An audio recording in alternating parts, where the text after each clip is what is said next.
We're live once again. NFL Week 11 predictions. Emphasis on that because Week 10 was horrible, but we'll still recap it in the way that we do. So I think before we even get into what happened in this week overall, let me scoot up and show the respect, Patriots. I think we need to hear from someone who was supposed to be boots on the ground and then had a StubHub disaster. What happened? Yeah, so we were trying to get the tickets pretty close to game time, probably an hour and a half before the game, maybe an hour. We get the confirmation. So typically there's two confirmations, right? The first one, basically your order's been placed. Well, there will be a separate email with the person releasing the tickets to you with the link to access them. That link never fucking came. And halfway through the first quarter, me and my dad were sitting out or just standing outside the stadium. It was starting to rain, and we were watching it on my phone. And we were just like, all right, at this point, like it's more likely than not that he doesn't even release the tickets in general. So we end up booking it to a bar that we were pre-gaming at before the game. Watched the entire game there. But yeah, from here on out, I don't know if I'm going to use StubHub again. Very similar situation happened a few years ago when me and my dad went to a Capitals game randomly in Washington, D.C. Same exact thing happened. Thankfully, there was no charge on the card, but obviously the whole point of me flying down to Florida was to go be boots on the ground. But honestly, being in the area and watching them beat not the shit out of the Bucks, but getting a huge win on the road, kind of paving their way to take control of not only the AFC East, but potentially the entire AFC. I don't know. I'm not going to complain about it. Still got to watch the game as if it was a normal Sunday. Also got to spend time in Florida for a little bit of vacation. So definitely not going to complain. But at the same time, probably never going to use StubHub again. And maybe no longer. They were never an official sponsor, but I completely withdrew negotiations. No. Yeah. I withdrew the negotiations with them. So yeah, StubHub, if you're watching, we don't want you. Yeah. Michael, our teams went 2-0 this week on the pod. Yeah. Yeah. You sound happy. Big game coming up this week. Yeah, big tomorrow. All right, well, let's talk about how this week went. So your boy won this week, 10-4 record, pretty good. Had some misses. I think low-key my misses this week were just me being biased, like the Packers and what else? I don't know what else I missed, but some of the teams I support couldn't pull it off. We had a 0.5 that we'll get to that really screwed us over. But yeah, you guys are both 7-7, so 500. Keep it chugging. You know, we can't complain about a 500 week. Bringing us to the records on the year so far. Obviously, Rat is 6-8 still. We have Michael at 66 and 69 for 49%. So right there, one good week puts you over. I'm at 83 and 66 for 56%. Cam's at 84 and 65. So there's a one game differential between the spread leader and the second place. So it's going to get intense here. We have, I don't know, did we decide if we're doing playoffs count for the real thing, or do you want to just do regular season, do a different ball game? I think you were supposed to look back in the logs. Okay, I'll look in the logs right now. We got plenty of time before we start thinking about playoffs. Well, I'm just saying because I don't want it to be like all of a sudden week 18 rolls up and then you're like, oh, we're doing playoffs. No, I agree. I'm more thinking as a Pats fan, not so much for the pod, but I agree with you. I agree. I mean, these weeks are flying by. I said it last week. They are. It's like, yeah, we're talking about fucking week 11 right now. Anyways, so that's where we are on the spread. So to start out this week, we had a very low-scoring game between the AFC West divisional rivals, the Broncos and the Raiders.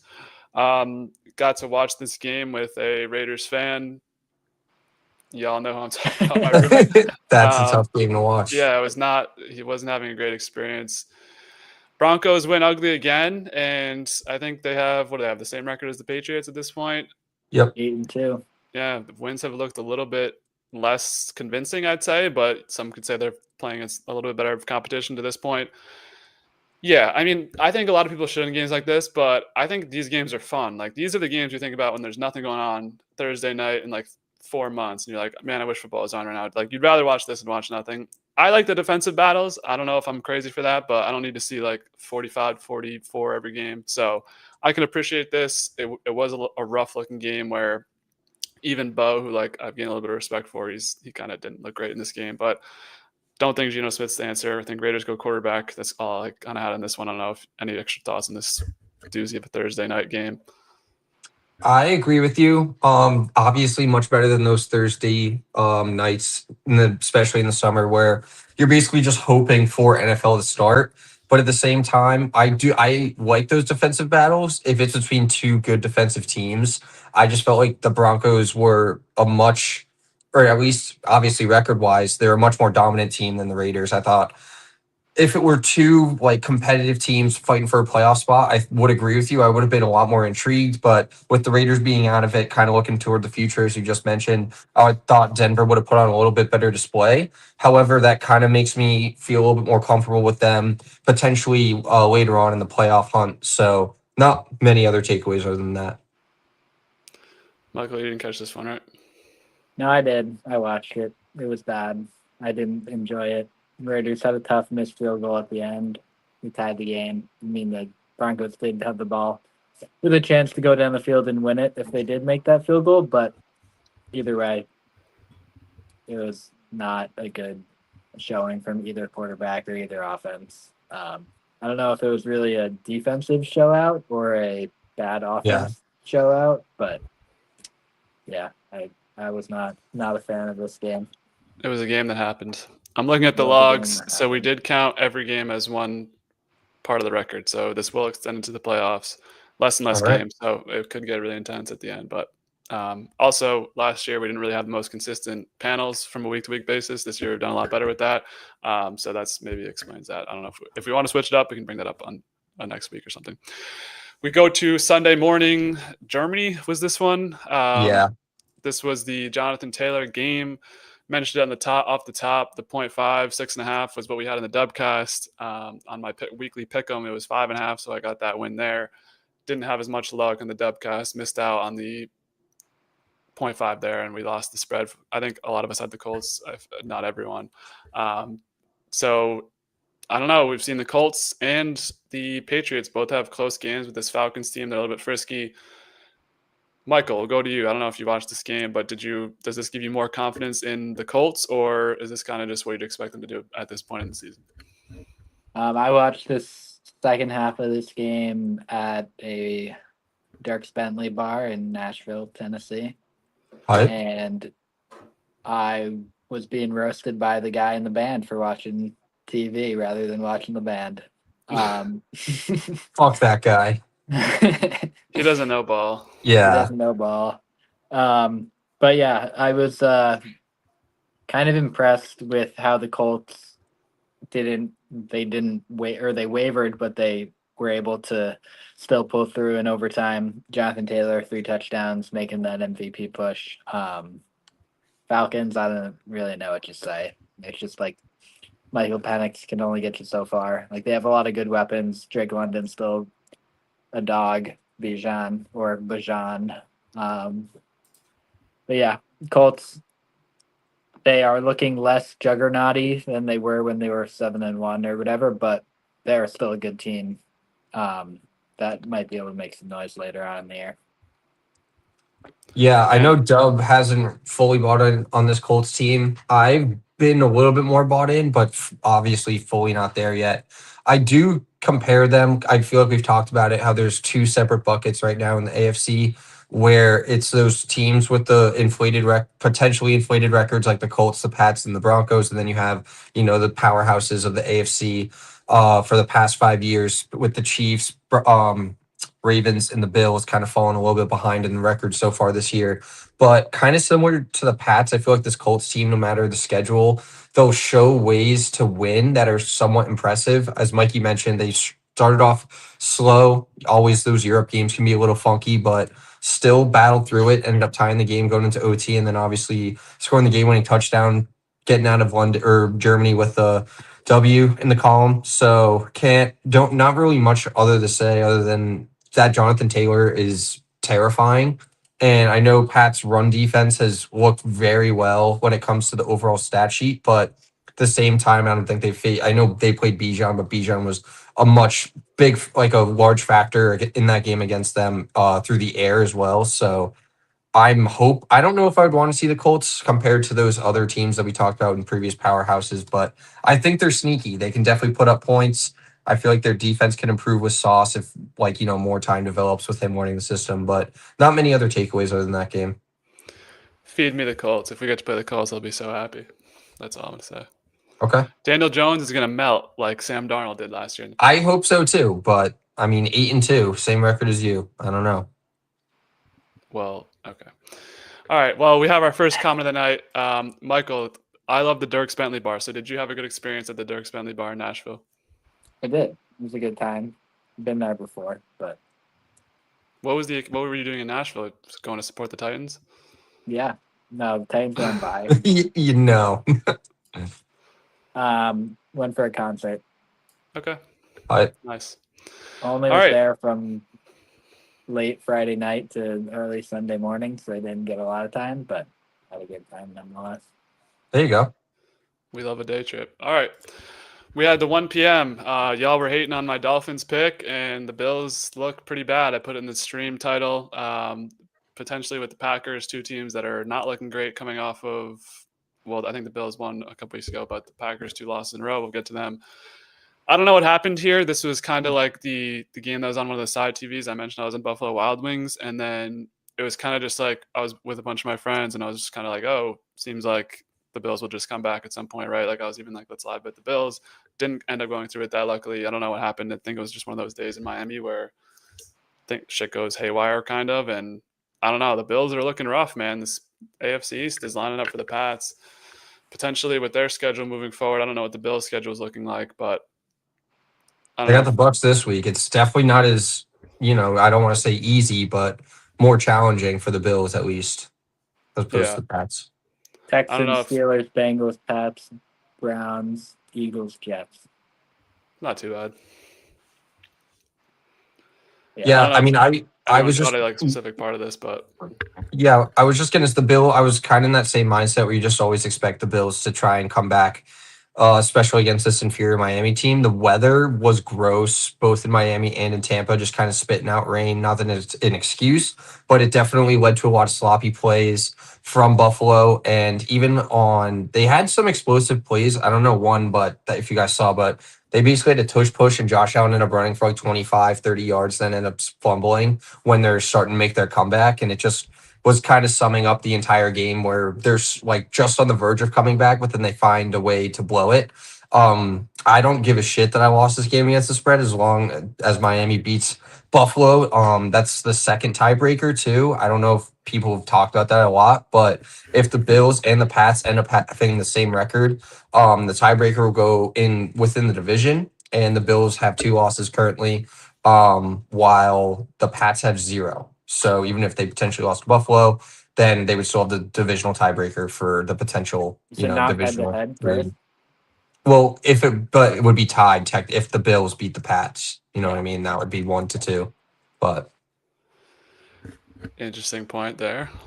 Michael, do you have any takeaways? I don't know. I keep saying you're a Dolphins hater, but I think you just want Mike McDaniel to be fired. I don't know if you're out on them as overall. Yeah, I didn't really get to watch much of this game. It's definitely a surprising result, but yeah, I don't know what it is with the Bills. Like after the bye a couple weeks ago, they came out and strung 2 together, and then I think they've had 2 bad games in a row now. So I'll be interested to see what they do going forward. It's looking rough.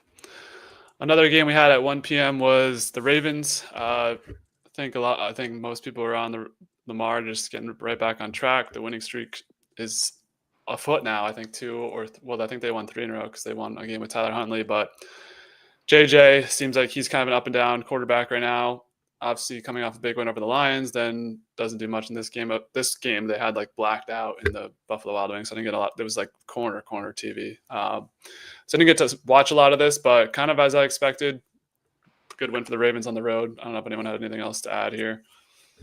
not much. I think JJ threw 2 picks, or maybe just had 2 turnovers in general, but JJ didn't look great. And like you said, I feel like everybody was kind of expecting Lamar coming back to have a pretty decent game, and bring Baltimore back to what we've been expecting out of them this whole year. So I wasn't fully surprised by this. Just obviously I would hope that JJ can turn around. I've kind of been a JJ fan, and obviously he's looked pretty sloppy for the majority of the quarters that he's played. I know he had that whatever week 1, week 2 comeback that was pretty electric, but other than that, he's looked relatively sloppy and not like the quarterback of the future that they've expected to so far.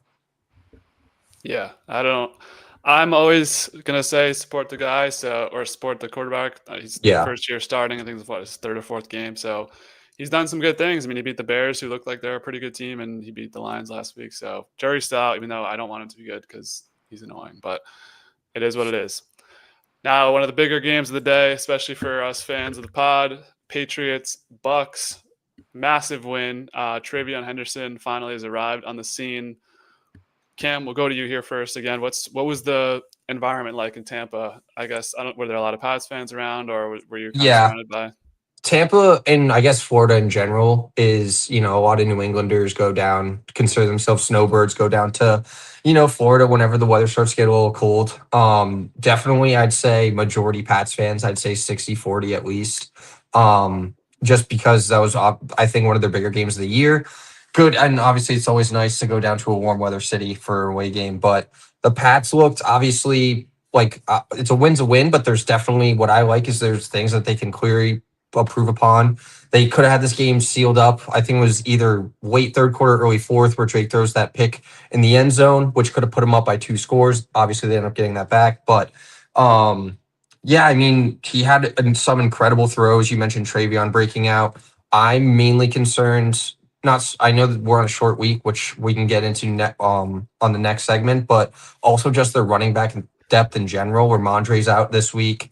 Sounds like Terrell Jennings is questionable, so now Travion is your number 1 back, and you have to elevate somebody from the practice squad. So obviously, in hindsight, you maybe are thinking, what could we have done at the trade deadline to provide a little bit of depth there? But if not, maybe sign somebody earlier in the year to get them more involved in the offense. But that's my main concern with this team, especially as we get on later in the season.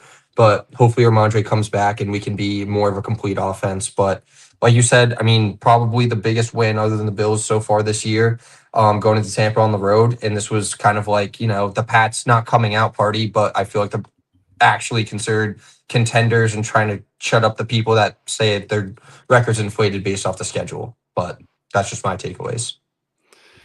Yeah, well, I mean, we must be a really good team if your number 1 concern is backup running back. No, yeah, agreed. But I mean, it's tough when Ramondre has obviously had fumbling problems and Travion just had his first breakout game. So that's only my main concern, but good problems to have. We had Deanna Ness Johnson got a couple carries in there, I think, at least 1 or 2. So I don't know. I feel like there's always I think Jamal Williams is a free agent if anyone wants. I mean, if you want to take a chance on a guy, but yeah, I mean, I thought this was a great win. Kyle Williams, hasn't done much all year, had a big touchdown. Maybe he can get more involved. Probably not, though. Is Booty supposed to come back anytime soon, or is he? He's officially out for the Jets, which was kind of the timetable, though. Yeah, we have an extended bye, give or take, 10 days off till our next game. So yeah, I don't mind that. I mean, we'll get to the pick there, but yeah, I mean, I thought this game was pretty. This was a really fun game to watch, just in general, kind of back and forth, and the drama was there. The Bucks always put up a fight, so this was an awesome game. And for the Patriots fans, I don't know. I think it's time to start really. We're back, baby. Yeah, I know. I wanted to be hesitant, but I don't know. I think I'm back and supporting this team, and this is the year you got to do it because I heard, I do occasionally listen to some Felger Maz on the way home from work. Don't kill me, but the schedule next year is not as ideal as this year. So you got to capitalize on this year, and I hope everyone stays healthy.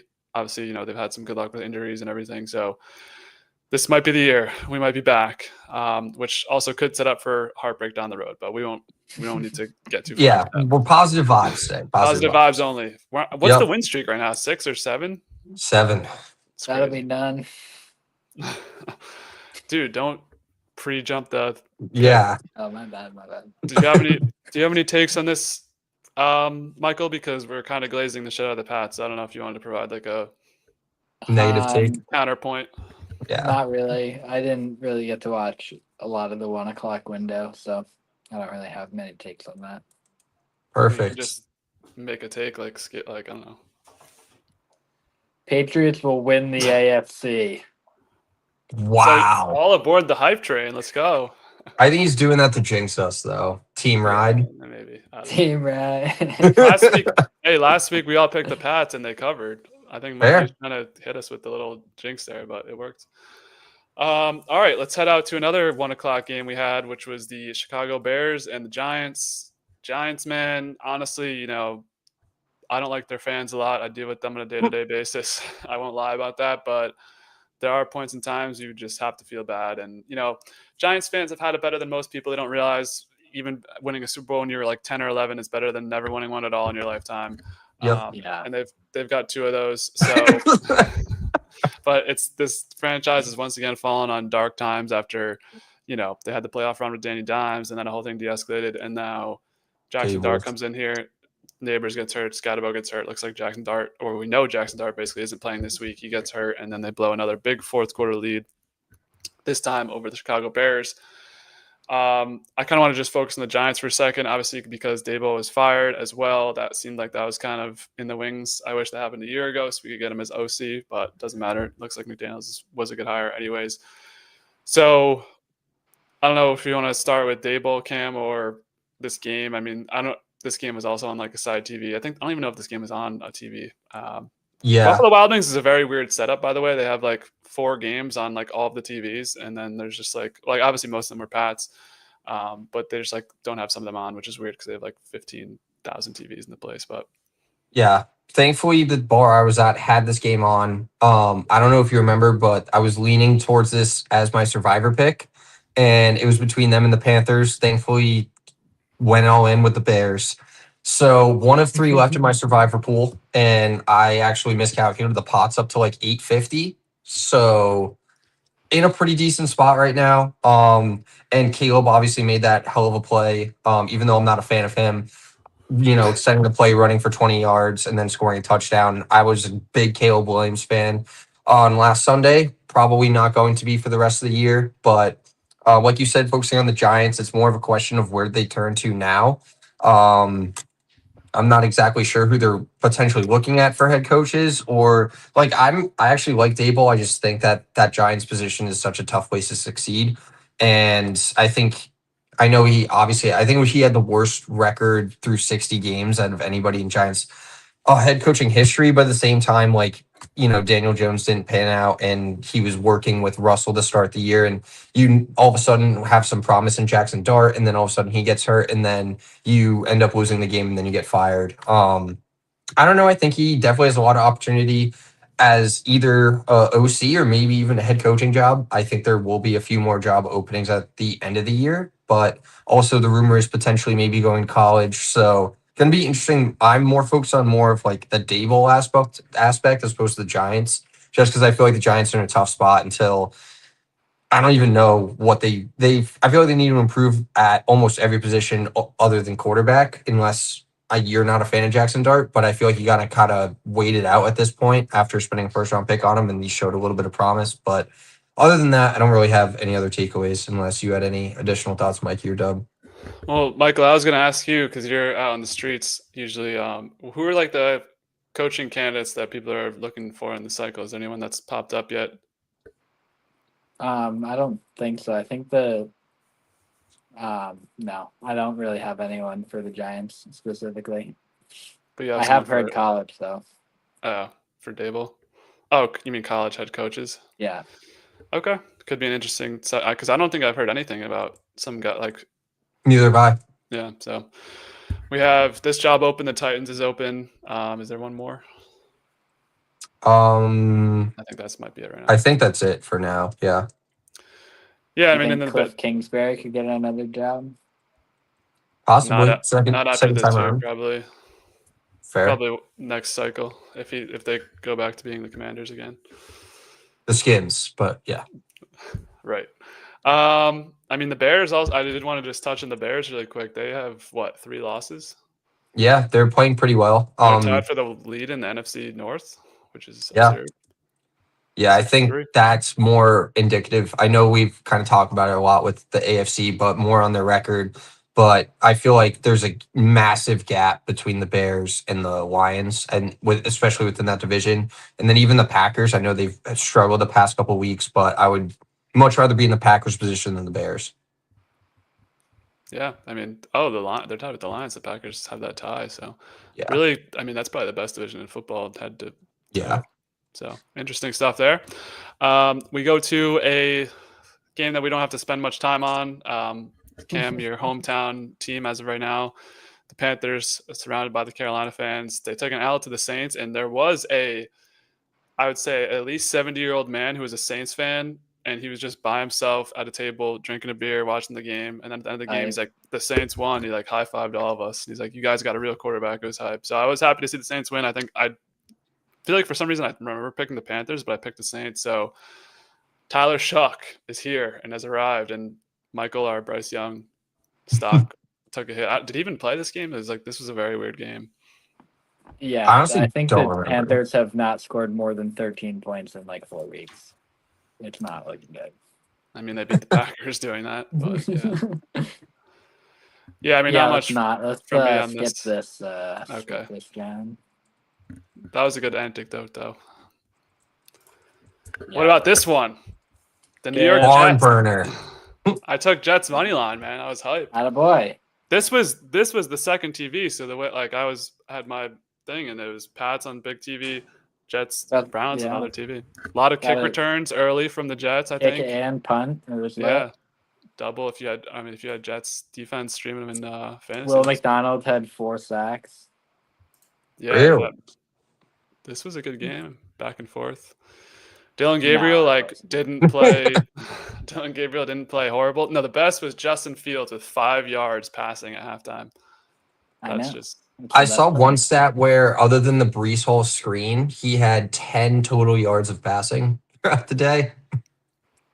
Well, yeah, I mean, Brees Hall had a 42-yard catch, and Fields had 54 yards passing. Yeah. Well, this could be a Tyrod week in the second half. Tyrod second half this week. I don't love that. What about Garrett Wilson? No catches also. He got hurt. Come on. Oh. He hurt his knee. He's out for like 4 weeks. And if you can't tell, we didn't watch a single fucking second of this game. No, I watched some of it, but it was only the highlights. Yeah. The Browns suck. Dylan Gabriel's terrible. Okay. What? Their defense. The guys played good. 5 games. Like, this is crazy. If you watch Peyton Manning in his first year. All right, well, it's not. Oh, yeah. Yeah. The Jets scored 13 points on offense. Should have lost this game, losing the Tank Bowl. I do think they should win games, though. Like, I'm not about them like trying to lose out for better picks. Like, I think they need to win games to have like set the culture, have something to build on for next year. Like, Agreed. if you're pick 4, or I think right now they're pick 5 if the season ended today. If you're 5 or 10, like, is there really that big of a difference there? Like, only question is quarterback, but yeah. If you're gonna, like, I've heard a lot of people saying that no quarterback in this draft would be higher than Cam Ward of last year's draft. Yeah, that's all crap. Yeah, I don't listen to anything those draft evaluators say, honestly. No, I mean, they have good insight, but when they compare, like, you can't compare the draft. Yeah. Like, that makes no sense. Because they were like, oh, Cam Ward would have went, like, in the middle of the pack in 20, whatever. It's like, you don't know what teams would do. Like, you expected Michael Penix to go 8th overall? Yeah, okay. Someone did. Yeah, Arthur Blank. That's I mean, yeah, you guys are right. I'm looking at Tankathon. You guys are right in the middle of this pack. There's a bunch of teams with 2 wins right now. Titans have the first pick because they only have 1 win. But also, side note, I'm in for if they win 4 or 5 games. Well, I wanted to say 4 or 5, before 6, that I think like tanking's okay if you don't have a quarterback. And I don't know what your mileage is on Justin Fields. Cam, I think, said to start him next year. Last podcast, I was listening to that back. That's an absurd take. But I think it's okay to lose games on purpose if you need a quarterback, because if you really if it comes down to it, you might end up with the last guy. And like look at 2018, you had Darnold go early, and and then Rosen ended up being like the fourth quarterback taken. You could have had Baker or the other guy that I'm missing. But Goff, maybe? Lamar. No, Goff was no, it one. wasn't Goff. Lamar was at the end of the first round. It'll come to me. Josh went 7th. So that's just where I'm at on it, but I could understand why you'd want to win games as well. So I'm not going to, fight you too hard I on that mean, one. the thing is, like, they have 7 first-round picks or 5, 6 first-round picks in the next 2 years. Like, if they want to, if they're 10 and they want to move up to 3, like, they have the capital to do it. Or Fair. if they want to sign a guy as a bridge quarterback and draft a guy next year, like, that's Bring back never Aaron? know. No. If Did you Aaron's watch back, that he's game playing on this- Sunday? That was Oh, horrible. God. Yeah, that was brutal. Yeah. Yeah. The name McCorkle was floated in our group chat. I don't know if that was that before last week or before this week, but I think it was last week. I think it was. Yeah. No, it was Thursday. The day after the stream. So are you into that? Just quickly, Mac Jones next year? I think it would be an upgrade of Justin Fields as a passer. All right, And that's really not saying. If you're gonna go that direction, that's probably like the caliber of QB you're gonna get. Like, people have been saying trade for Kyler. I'm fully out on that. People have No, been saying that's try and horrible. get Jared Goff from the Lions if their season ends poorly. Like, There's no point in that either. Yeah. there's no shot that happens. Like, it's gonna be like the Jacoby Brissett, Mac Jones. I don't Trying even to know think. who else. Panthers move is on in from that. Bryce. Bryce in, Like you would in New love York. that. That They would be wouldn't do bad. that. If he went to like the 49ers for a year and then came to the Jets, then I'd be in. Okay. Yeah, there's not a lot of good backup quarterbacks right now. It's weird. Okay. So happy to win games. We'll see if they can continue that streak heading into this big Thursday night battle. I think that 3-game winning streak is in the crosshairs. All All right. right. We'll find out in about 24 hours and 40 minutes. So we had this game also. This one killed me on some parlays and also my pick'em. Got, bantered to my face over this one. Davis Mills. This is bad. Yeah, this was annoying. And I have the Jags to win the division. Looks like that's a pretty rough pick right now because the Colts just randomly decided to be like legacy year. So unfortunate result for me there, but I don't know. Not much really to take away from this game other than the Jags kind of just suck. And I didn't want them to, but they do. So I don't know. Good win for the Texans. They're kind of in position to be in position if they wanted to be. And who knows if that'll happen. But I didn't have really a ton of takeaways from this one. Yeah, not much other than the Jags aren't, the Jags are the Jags. At least I feel like I've been kind of repeating that on the pod where I haven't been as confident in the AFC South, but mainly, kind of that lower level. I've kind of been buying in on the Colts, and I was huge on the Texans going into the year, but obviously with Stroud being out, I was anti them going into the week. Kind of following up on that, do we know any updates on Stroud playing this week or in the near future?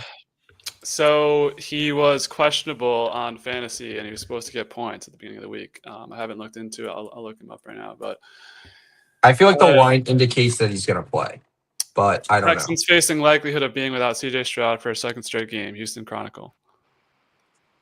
All right. He's still in the concussion protocols today. Davis Mills was good. I feel like didn't practice today, so I would guess it's a no, but you never Yeah. know. Different training staffs. I mean, look at Brock Purdy. He's been out for fucking 10 weeks when he's supposed to be out for like 2 weeks. Yeah. Soft benching. CJ Stroud. No. Okay. I mean, maybe soft benching in San Fran, but yeah, I'd guess right now. We'll talk about it more when we get to that pick. So, yeah. I mean, this was probably the most fun game of the 1 p.m. Well, Pats Bucks was good, but like it was kind of determined by the end of it. Like this was the they came back. Yeah, it was all the way down to the wire. It was 29-10, wasn't it, or 26-10 or something like that? Yeah, something like that. Yeah, several scores. Yep. All right. Next. We can skip right through these 4:00 games, starting with the Seahawks and the Cardinals. Michael, if you want to give the Seahawks a little glaze. Darn Chai's MVP ballot. All right. did pull up the MVP odds. Matthew Stafford is the favorite right now. Just put that out there. Jonathan Taylor. And then Drake. Yeah. And then Darn Chase. Let me pull it back up. Awards. Nope. Darnold is 6th. It goes Matthew Stafford at plus 260, Drake May at plus 275, Patrick Mahomes plus 500, Jonathan Taylor plus 550, Josh Allen is still plus 700, and then Sam Darnold is plus 1100. Next up after that is Lamar at plus 2500. So That's we're really a lot of horse. Yeah, we're kind of limiting down the candidates right now. Jordan Love is still top 12 in the MVP. All right. Yeah, this is a little bit weird. Cardinals have become kind of a fade team for me, even with Brissett. He did bring something, but they may be like a pick here, pick there kind of team, but don't love what I'm seeing out of them. I don't know. Cam, any final thoughts in this game before we swiftly move on? Cardinals on the ban list. Yeah, you can put them up right there with Tennessee. Cardinals were on my ban list very early on last year, and I think they were this year. And then with Jacoby, I was thinking they could get a little bit of a spark against a Seattle team who I thought hasn't been, as much hype as they've gotten. Obviously was wrong in this, and Seattle just completely dominated what could be another CFL team going along with Tennessee. So other than that, not much. And also, it looks like Marvin Harrison's out going into he is next out week. for a couple of weeks, or at least this week, maybe more. So just if anybody in the pod didn't know that going into next week, but I definitely fade Cardinals. I'm with W on that. Set your imaginary line. Titans, Cardinals on a neutral game in Austria, Europe. Austria? I think I wouldn't touch the line. I'd take the under of 10 points. Okay, they would definitely score more than that. I don't know. Is there some? There should be. Can you build a Vegas line? They should have that machine out by now. Maybe I'll look into that. We'll make like a theoretical line between these two teams that they played.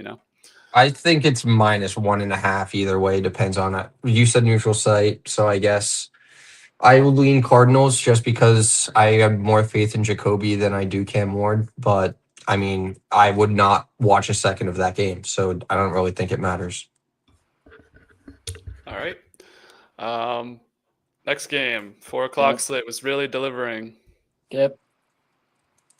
Lions. The same exact score. Yep. Yeah. No scoregami because they did it twice in a row. Dan Campbell putting on the headset for the first time in a while. What does that mean? He's calling plays? He called offensive plays. They looked electric. I mean, they did play the Skins, so can't really say much about that. But it looks like he's going to be calling plays for the near future.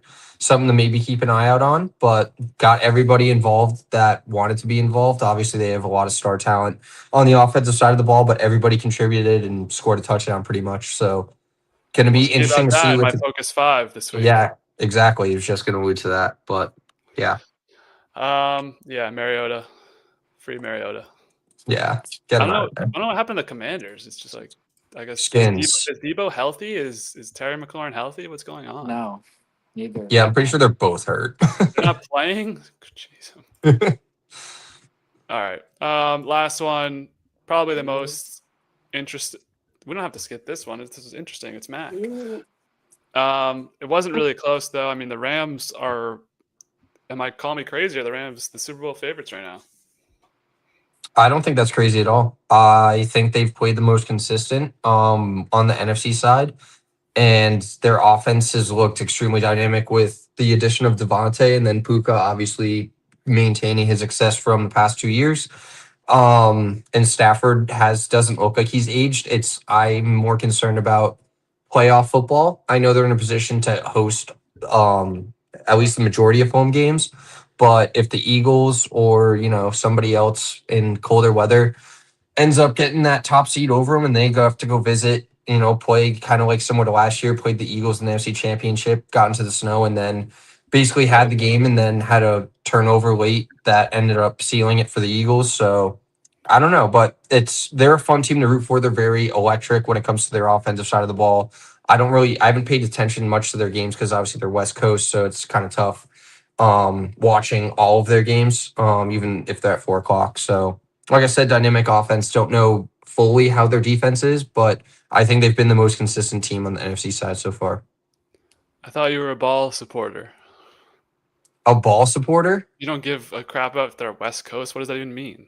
Well, no, but I mean, West Coast versus East Coast when it comes to weather. Wait, I take that into account, not the fucking body clock. The body clock thing's the problem. See, you're bringing that up. So just I'm not. No. You bring the body clock up. I'm talking about you weather. just brought it up. I'm talking about the weather. I'm talking about the weather. Exactly. So why are you talking about the body clock? Yeah, because that's what I'm. Before I get on a tangent, I'm not talking about the body clock. I'm saying that's what you guys like to use as an excuse. I'm talking about playoff football when West Coast or Southern teams have to go into shitty New England or just the North weather. That's what I'm talking about. Right. But me and Mikey didn't bring it up. You brought it up. We'll leave it at that. A True. note on last game. Terry didn't play, but Daboll did play. So I don't know if he came out of the game, but he was part of this. This Washington receiving corps is hilarious. Traylon Burks is their leading wide receiver, and then you have Robbie Chosen in the action. Nice job, guys. That's a recipe for success. Sunday Night Football. Honestly, didn't watch this one either. I don't know. It was so bad. I watched a little bit. It was brutal. I took Aaron some advice Rodgers from, looked like I think this was like the first game Aaron Rodgers looked like he was 40 Yeah. of this year. Like there's been other games where he's been like not great, but this game he looked 41 or however old it is. I took some advice from a friend. He said, you don't need to watch this much football. Just wait to see the first half. If it's a good game, then turn it on. It saved me a lot of time in my life because I would, I don't know. I don't like that. That I know, but I have other obligations. I got a huge movie list to get to with the Dubcast coming back. That's okay. Yep, obligations. I have to watch shit. Okay, I have mad shit to watch, including other sports. College basketball is back. College football. There's too much media to consume these days, but that's a conversation for a different day. Different pod. Didn't watch much of this, but the Chargers are on a little bit of a win streak right now. I was just going to ask if you're back on them. I know me and you've kind of flirted with them being on and off, but I don't know. I might be back. We'll see with my next week pick, but I don't know. They're a team that's like very up and down. Are they like 7-3? Oh, okay. I thought they were a little bit worse than that. So I don't know.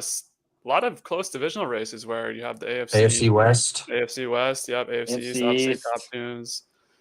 Yep. AFC South is kind of out of hand. And AFC North is, if we can talk about the Bengals when we get to them, but a certain quarterback might be coming back into the fray soon. So really, it's like this is when we're gonna make our mark because wow, these are really close. Besides NFC East. All right. Last game was Monday night. I loved watching this game. I was cooking and then had this on my phone while I was like washing the dishes and stuff. Great back and forth battle. Defense really just both coaches kind of being dumbasses, especially Nick Sirianni. I thought made a really dumb decision to go for it on 4th and 8 at the end of the game. Obviously, McManus, I just knew there's no chance McManus was going to make that field goal. Yeah.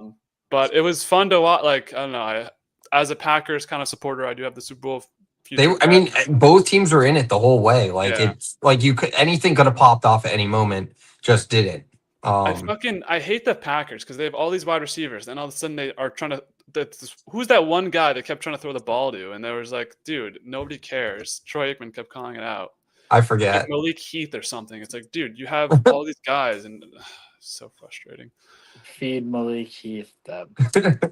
It was annoying. I don't even know if it was Malik Heath. Bo Melton. Oh, Bo Melton. Yeah, it's like, oh my God, he's playing both sides of the ball or whatever. Yeah. So stop. No how many cares. catches does Golden? How many catches does Golden have on the year? I think he was hurt. He was out this game, but in general, I think he has to have less than 10. Less than 15 for sure. Yeah. I'm trying to pull up the thing. Is Jordan Love bad? Don't ask dumb questions. I forgot that answer was yes. No, he's the GOAT. Oh. MVP vote. What do you mean? 13 touchdowns, 3 picks. Come on now. 103 rating. Bad. What's Justin Fields' touchdown to interception ratio? He has 1 pick on the year, so whatever. Maybe 2 touchdowns. He also got like half benched for 2 games. No, he did get benched. His backup just got Full hurt. benching. All right, Jordan Love Not threw even for soft. Jordan Love threw for 176 yards this game. I'm pretty sure that's more than Justin Fields in the last 3 games. That Come on. might be true. No, I think he went off against the Bengals. So That says a lot. I don't know. I feel like this this defense though, like A lot of people are Brandon, sleeping on the Eagles, I think. they have all this drama that I think gets obviously overblown, kind of like last year. Like, sure, AJ Brown's changed it to the public that he shouldn't be, but if they're winning games and they're making another playoff or Super Bowl playoff run, like they're not gonna talk about this in the offseason. Like, obviously, everybody wants to get involved, but if you're winning games and you're gonna be the number 1 seed, which I think they're projected to be right now, if not they're tied with the Rams. I mean, I don't know. I think eventually they'll figure it out on offense, but their defense has been playing extremely well. That Packers offense, I think, is explosive. I know they just lost Tucker Kraft, which has been a huge breakout player for the past couple years for them. But like Dub said, they have a lot of weapons. Maybe they didn't utilize them that well on Monday night. But this Eagles defense has week in, week out, I feel like played extremely well and held teams to low scoring games, if not close games, when the offense just needs to make a play to win the game. So I like this Eagles team, like you said, I have been taking them money line a lot just because even though it might not look pretty, they find a win to come out with a win. So I don't know, like I said, there's a lot of drama on the offensive side of the ball, but I think they're eventually going to get over that and It's just end up one playing their person. ball. Yeah, agreed. Yeah.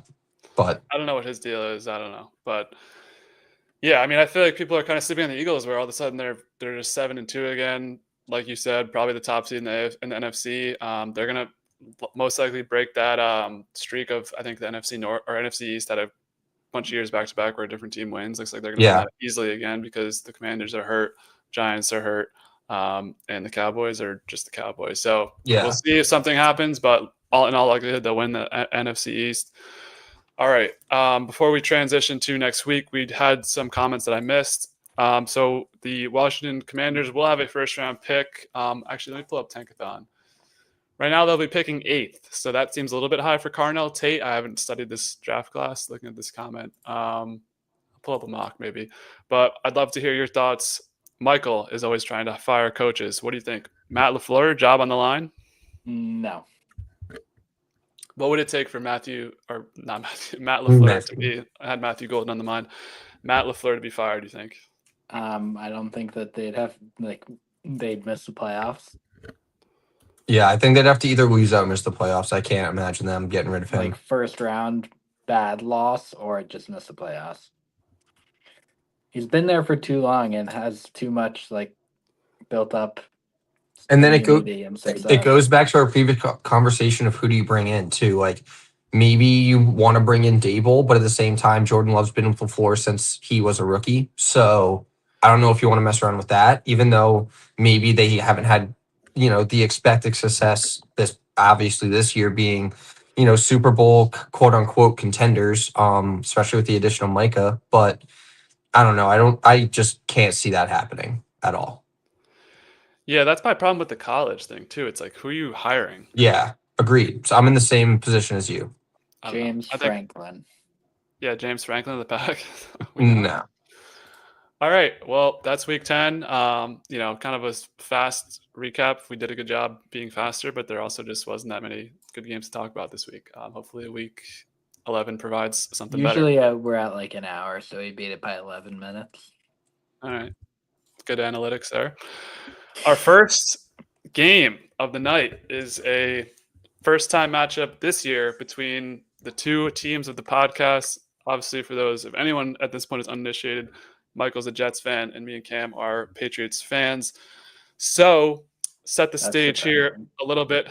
Thursday night, in 24 hours from now, we will be in Foxborough. Pat's getting 12.5. I have heard some weather concerns recently.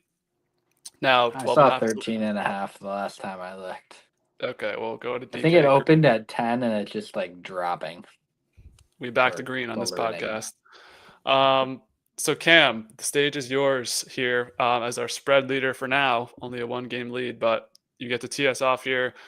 haven't picked against. You did pick against the Patriots once last year. I was listening back to an old pod. I don't remember what. I think it was the game we had against the Chargers, that Saturday, like mid-Saturday game that they just got Yeah, killed. I actually went to that game too, Yeah. where they got fucking killed. But I think besides that, you've maybe never picked against the Pats. So will you be breaking the trend here for Michael's Jets to cover this 12.5 on a Thursday night? This 12.5, obviously the biggest spread on the board, very sketchy. Short week, banged up. We kind of talked about it. 3 key starters on offense. You got Booty, Ramondre, and then someone else is out too. I was just listening to Felger and Maz, but somebody else on the offensive side of the ball is out. Terrell Jennings is questionable, and one of our linebackers, Ellis, is out as well. Not loving the situation, but to keep at least on pace for this year, Pats have looked extremely well. I'm going to continue riding with them against the spread. I know it's most likely going to be shitty weather in New England, mid-November divisional matchup. But I just feel like the Pats team's on a roll right now. I hope they don't lay an egg because, like we talked about, they're the front runners right now in the AFC East. If they play the same football they've been playing, they're gonna most likely win the division. So I hope they don't lay an egg here. Hopefully sticking with the good juju. I'm going with the Pats minus the 12.5, despite the weather, divisional matchup, and the injury bug that's currently hitting them on a short week. So Austin Hooper is the other. Yes, that's right. I just Yep. saw that on my phone. Yeah, so I'm gonna be with Cam here. Now, there's a couple reasons why. I just think, I don't know, Thursday night, I don't love the spot. That's the only thing that holding me back. Yeah. The Pats, like, say what you will about their schedule, but they've handled business against like lower level of competition. Easily covered against the Browns, beat them by multiple scores. Easily covered against the Titans, beat them by multiple scores. I mean, the Falcons Saints. covered against us. Yeah, the Saints, we covered that spread. Wasn't as big of a victory there, but I think the big thing for me is that this week kind of cements the Pats as a legitimate team in Vegas's eyes. Where I don't know when you'd have to look back to see the last time the Pats were double digit favorites in a game. Yeah. And even though the weather is whatever, I think this is kind of a letdown spot for the Jets, where I think last week there's a lot of team camaraderie in the locker room off the trade. Like, oh, we're still here to win, whatever. Obviously, Aaron Glenn's got the boys fired up. 2 wins in a row. I think it's all setting up for the Pats to just kind of run their course here. And even I'll give the Jets some credit. Like, I could see this even being like a Pats are winning like 24-17 and they get like a touchdown with like 4 minutes left, something like that, to cover the spread. I do think there is the potential for this game to be close, but I don't know. I think this leans more towards being a blowout, in my opinion, if I had to take a guess, which is what the show is all about. So I'm going with the Pats minus 12.5. Now, the most interesting pick of the panel, Michael. He's been kind of teasing that this is too many points. That was his initial reaction to this whole board, is 12.5 is too much. Disrespectful was the quote. Oh, disrespectful. I So think it is disrespectful. usually last week we had me and Cam pick the Jets. You went against the Jets. Jets won the game. And then you also joined us to take the Patriots, and Patriots covered. So I think there's not really I'm not getting like a voodoo vibe this year on what like your actions are doing. So free from that, what is your pick for this week? Yeah, last year I definitely had voodoo going on. There was definitely. Yeah. Definitely was. I'm taking the Jets here. I think it's a backdoor cover. I don't really think it's a close game. If they can get a early, like if they can get a score on like one of their first 2 drives, it's like 7-3 or something midway through the Pats are second notorious quarter. for giving that up too. Yeah, that's honestly not a bad bet. It's probably like plus 300 or something or more.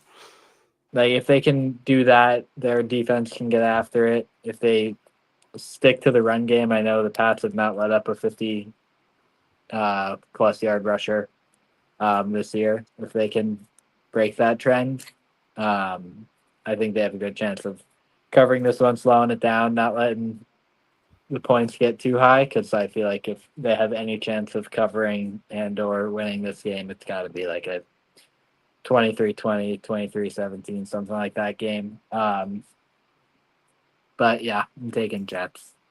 Love it. My favorite pick. Yeah, you sound so very confident.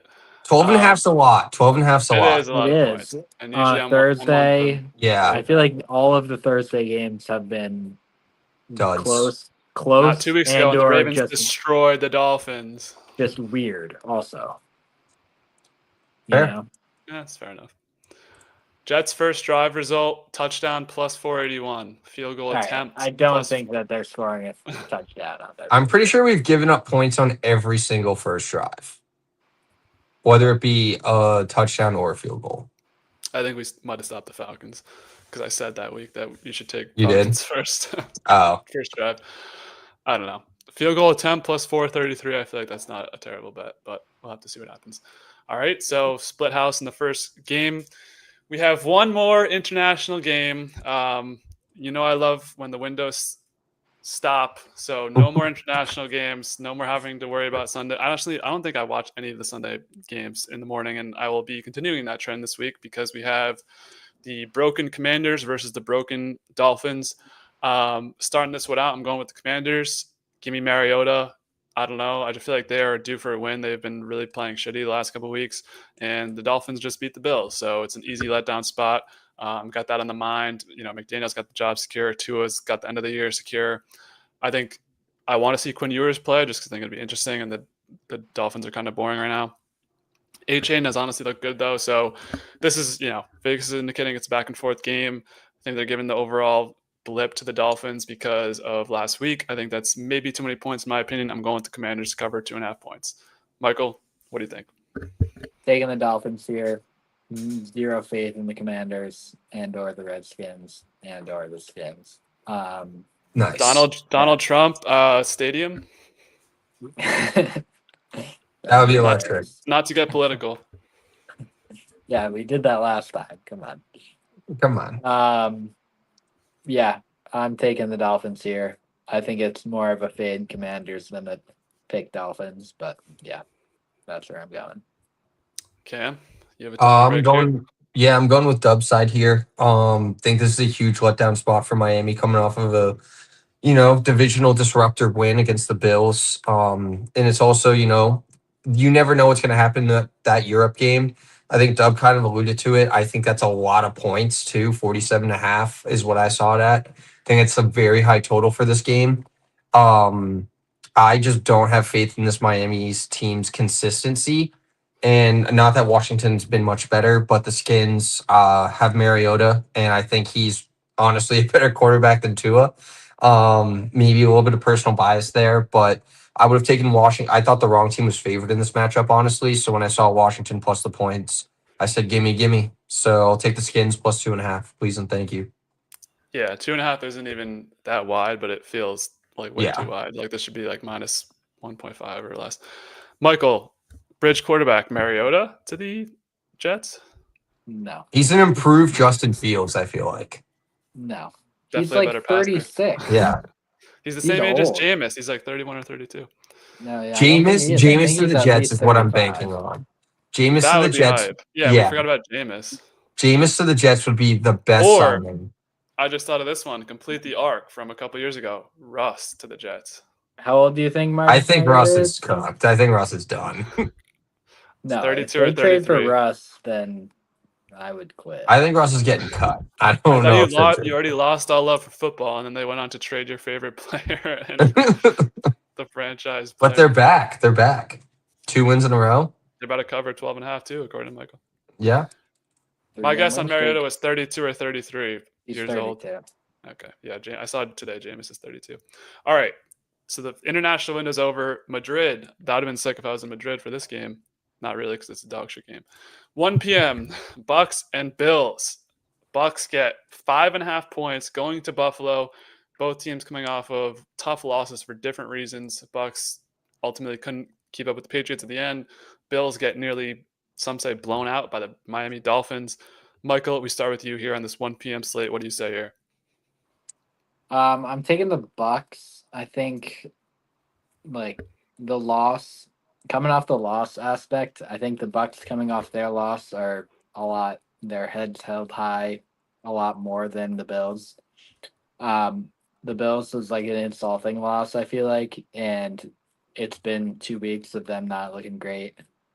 it's been they've not looked great in probably more games than they've looked good in this year, like as a whole. And 5.5 is a lot for a team coming off of bad loss to a division rival where they didn't show up. And yeah, I'm taking the Bucks here. I think they're getting a little bit healthier. And yeah, Bucks. Cam? Yeah, for a lot of the logic, it makes me want to say the Bills that Mikey just laid out. I feel like that is kind of the definition of a get right spot. But at the same time, I feel like this Bucks team's scrappy, and I can't see them losing this game by more than a touchdown. In that case, I'm gonna go with Tampa here plus the point, siding with Mikey. I know it's a little weird. Everything in my bones wants to say Buffalo, but kind of going, hoping that New England can win. Buffalo can potentially even lose or not look that great against Tampa. But I like Mikey said, I think 5.5's a lot, even though this is due for a get right spot for Buffalo. So I'm gonna side with Mikey here. Yeah, I'm gonna team ride the Bucks as well. It's just everything you guys said. 5.5 is too many points. I did want to look at Buffalo. I feel like they have had one big win. I think it was over the Panthers, but I'm not sure they're really beating teams by a lot of points when they do win. I remember they had the close game against the Ravens. Okay, yeah, they beat the Jets by 20, the Dolphins by 10, Saints I by didn't see 12. Buffalo winning this game outright, but I just think 5.5's too many. Yeah, I agree. his hands are small. QBs Josh Allen, Baker Mayfield trade jokes ahead of Bucks Bills. Okay. I don't know. 5.5 is just too many points. I think this should be like 3.5 if you want to do that. If you want to do a hook, Yeah. I think. But yeah, Bucks need this one kind of, and so do the Bills, obviously. And I agree, Bills win, Bucks cover. That's my guess for this game. I don't really have much more to add besides that. All right, AFC North, South. The Titans are back in action against. We missed them all in their bye week. They get 6.5 points in a place where Michael just was, Nashville, Tennessee. Davis Mills at the helm for the Texans, most likely. Actually, to answer your question from before, Cam, the spread came down a whole point. So I'm guessing that means it's trending like CJ Stroud will not be playing in this game. Yeah. Still in concussion protocol, didn't practice today. Obviously, anything can happen. We're on a Wednesday night. The game will happen Sunday, but that's the beauty of the stream. So, Cam, we start with you. Your pick for Texans Titans, Week 11. I don't even think I need to elaborate. Give me Houston minus 6.5. I'd have you out at starting quarterback and still have faith in you covering the spread. Tennessee doesn't belong in the NFL, and not much more to add. I think Houston starts a little bit more of their run to at least make the playoffs. I know the division might be a little out of reach for them right now, but I can still potentially get one of those spots. And I think it starts here with the freebie against the Titans. I did have 3 receiving touchdowns last night in flag and an octopus, so Attaboy. but we lost 75 to 35. So damn, yeah, we got smoked. I loved the 7.5 for the Titans. If I'm being honest, like being frank. Too. So now this is really difficult for me, and I'm not even doing this to spite Camp. Like I actually did like the Titans as a pick just because. Off a bye week, Texans off a high. I think for the pod's sake, I'll still roll with the Titans plus 6.5. I don't know. I just don't trust Davis Mills, and I think they had the one divisional win last week. Now you go on the road to another divisional matchup. Titans have a cushion. I did mention the Tankathon. They can win a game and still be probably the top pick.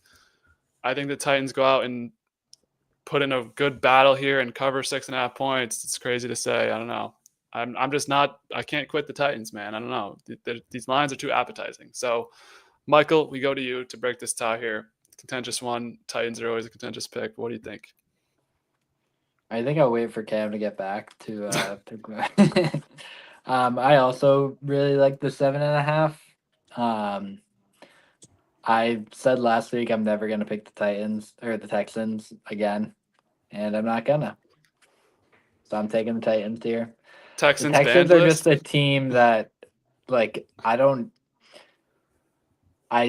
they're probably my least trustworthy team in the NFL. Tennessee, how is Tennessee not? I still can't wrap my head around this concept. They shouldn't be trusted. the Texans should be able to be trusted, and they can't be. The Titans, they're going to be bad. So, like, when they get a lot of points, you're like, maybe I'll take them. But the Texans are like, when they're favored by a lot of points, you never take them because they're just a shit team who doesn't like to do anything good ever.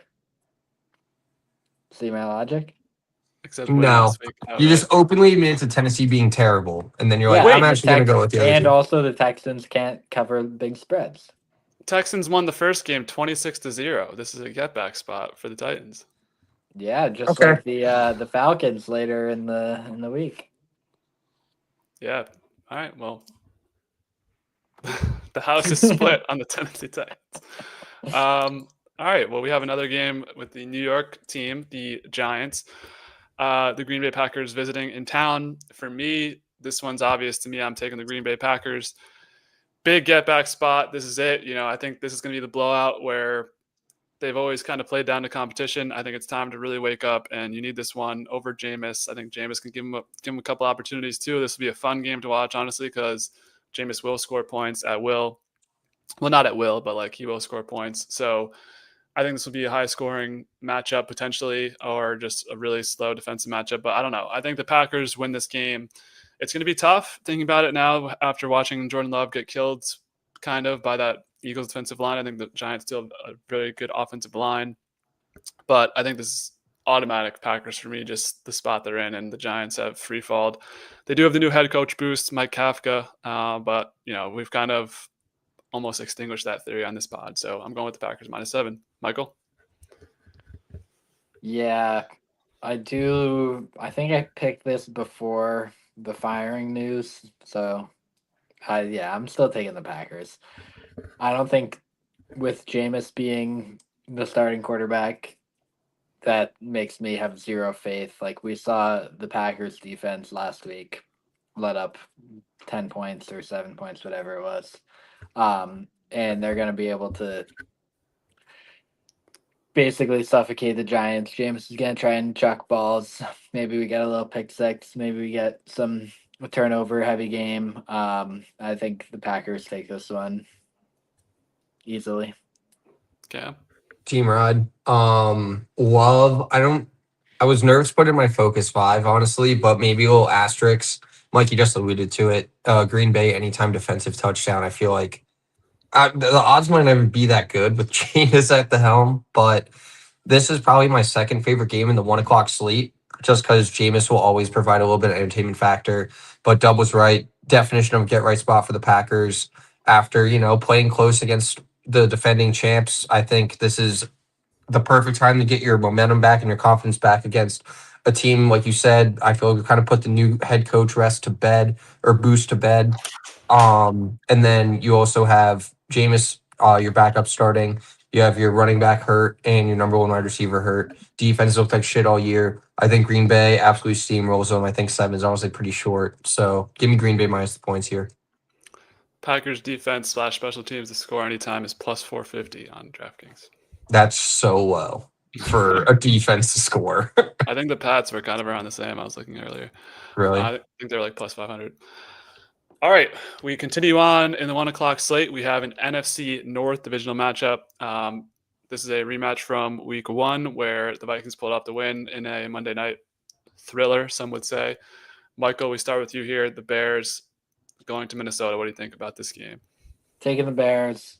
I have zero trust in JJ, and like what's his face? Ben Johnson said it's what they do. The Bears win horrible. That's what games they do.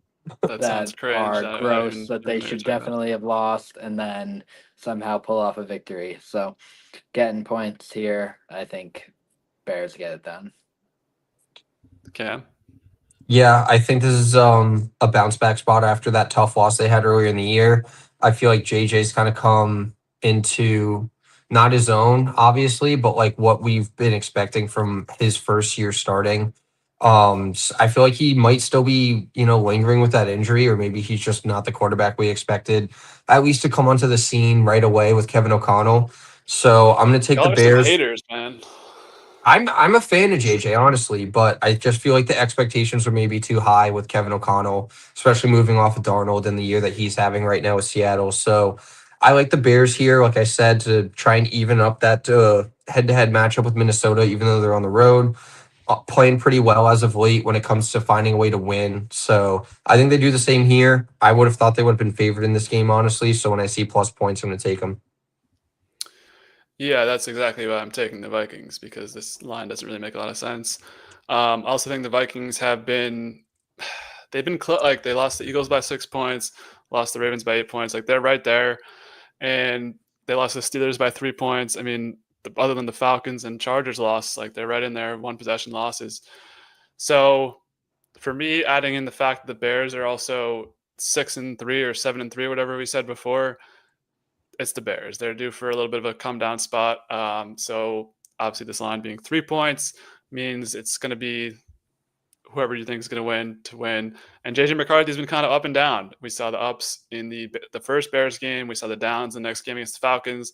We saw the ups when he came back against the Lions, and then we saw the down last week against the Ravens. We're back up this week. I think the Vikings win this game by at least 3 points. Bears have been shaky as hell too. No one really wants to talk about it, but like last second field goal against the Commanders last week, you have Daboll fumbling out of his ass to win that game. The Raiders game, like they went for 2 and missed it or something. Like the Bears aren't this crazy team in my opinion. I'm still kind of holding out a little bit on them, just personally. So for me, it's a Vikings spot here. Vikings -3. Another divisional matchup, a couple of divisional matchups this week. Bengals and the Steelers, AFC North here. We did get the news. We didn't really cover it fully, but Joe Burrow is back at practice, supposedly targeting a Thanksgiving return, so he might be back at the end of this month. Nonetheless, it's Joe Flacco once again in a rematch we saw on a Thursday night matchup. This time, Bengals in Pittsburgh, 5.5 points.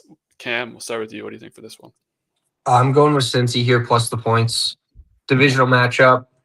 I know Rodgers might. You could argue that he's in a get right spot after that horrible performance he had last Sunday night. But I can also see this kind of being, the end of it, where it's just steamrolls down. They end up losing the division to the Ravens and might even miss the playoffs entirely. And then Aaron Rodgers retires. And I think this is kind of the start of it. I think since he might even win this game outright, honestly, just based off the vibes I'm getting. But I'm going with Cincy plus the points here, divisional matchup. I think Joe Flacco could even go toe-to-toe with Aaron, if not outduel him, especially with the weapons that he has. So I'm going Cincy plus 5.5. Yeah, I'm with you.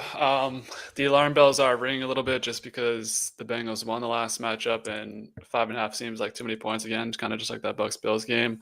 Yep. But the Bengals have shown, regardless of who they're playing, they can put up points. Even if they lose in heartbreaking fashion, it's often been by less than 5.5 points, with even Joe Flacco at the helm. So I think it's just simple for me. I don't trust the Steelers are kind of falling off a little bit in terms of just the last couple of weeks, but I got the Bengals covering 5.5, too wide for me. Michael, will you be doing anything different and going with your former quarterback? Well, both are former quarterbacks. Which former quarterback will you be choosing for this game? I'll be taking the Joe Flacco-led Bengals in this one. Team ride. I don't love the team ride, and I was also looking back at their game earlier this season. It was an electric game. Both quarterbacks played great. You're watching film? I mean, I just remember watching that game. Oh, okay. I love how you're like, are you asking film? He's like,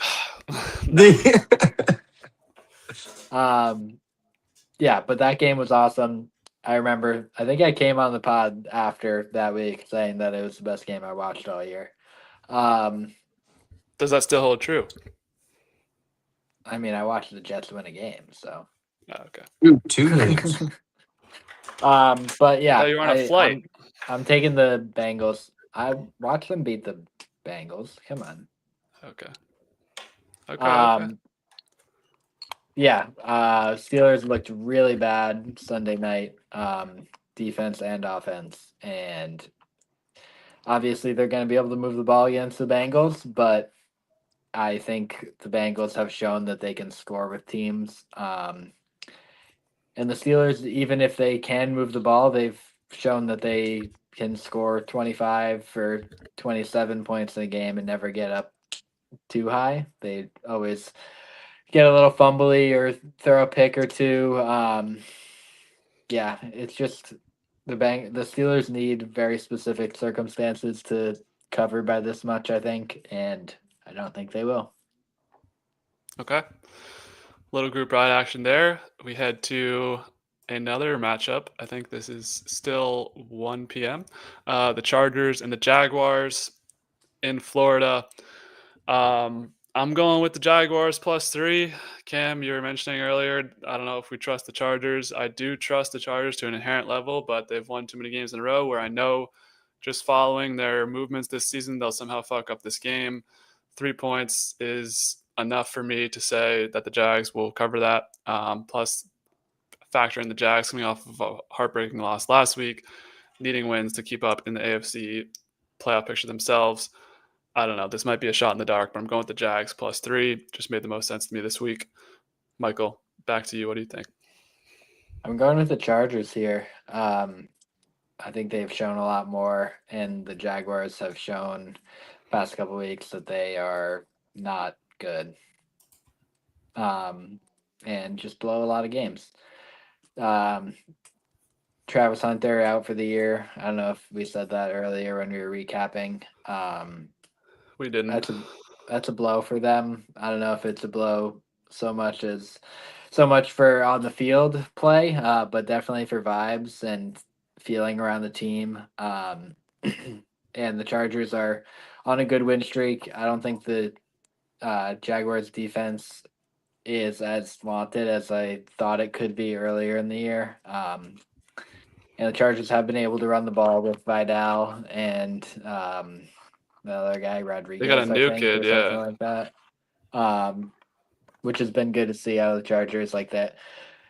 That's a hardball way, running the ball. So I think they can keep that up and take one here. Okay. Yeah, I'm gonna go with Mikey. Kind of going to what Dub said though. This Chargers team has been up and down consistently throughout the year, but now they're currently on a win streak. I think this game is more of my determining factor on where I lean on the Chargers. This is a spot where the Jags are coming off, I think it's 2 losses in a row, but obviously that last loss last week kind of deflating. I think they put this Jags team to bed, and then that way they're out of the playoff picture. Chargers become more involved in potentially a higher seed in the playoffs. But like I said, this is more of a prove it game for me, and I'm hoping that the Chargers prove me right. We've talked about the 3, anything 3 or less. I feel like you're basically picking a team to win. I think the Chargers win this game, even though it's on the road. And I'm going to go with them -3, and Harbaugh pounds the shit out of the rock in this game. The Jags did win 2 weeks ago. They played the Raiders. I don't know if someone said they lost 2 in a row. Anyways, all right. So split house there. We go to another divisional matchup, this time in the NFC South. It is the Carolina Panthers visiting Atlanta. Obviously, we all remember the infamous 30-0 win by the Panthers in I think it was week 2. Michael, what do you think here? Falcons get a 3.5-point hook in Atlanta versus a divisional matchup. Yeah. Get back spot, taking the Falcons. They've shown that they can score points, even though it hasn't been in a couple weeks. I know Drake London and Bijan can get things done, and the Panthers have been horrible the last 4 weeks on offense, and they can only stay in low scoring games for so long before the defense gives up. And the Falcons, remembering their 30-0 loss when I think they won a good game week 1, or I think that was week 3. I want to say It was early on, yeah, something like that. I think the Falcons were like trending in the right direction early on in the season, and then that loss was not great for them, vibes wise. And I think they remember that and are gonna put it to the Panthers at home. Cam? There's probably my, more gut feeling pick, not too much analysis on it. I'm going with the Panthers +3.5 here. And I think it starts to get a little bit louder in Atlanta when it comes to either head coach or quarterback, and maybe potentially both. Falcons, like we kind of talked about, had a somewhat decent start to the year, but it also just seems like there's been a lot of decision making. I don't know if that comes from the coaching aspect or more the quarterback can't necessarily handle the load that he's currently having. But I don't know, divisional matchup. Panthers dominating week one or whatever their first matchup. So I'm going to take the team that won last plus the points. To know they're on the road, but I think it could be a closer game than people think. I don't have any trust in either team. This was more just gut reaction.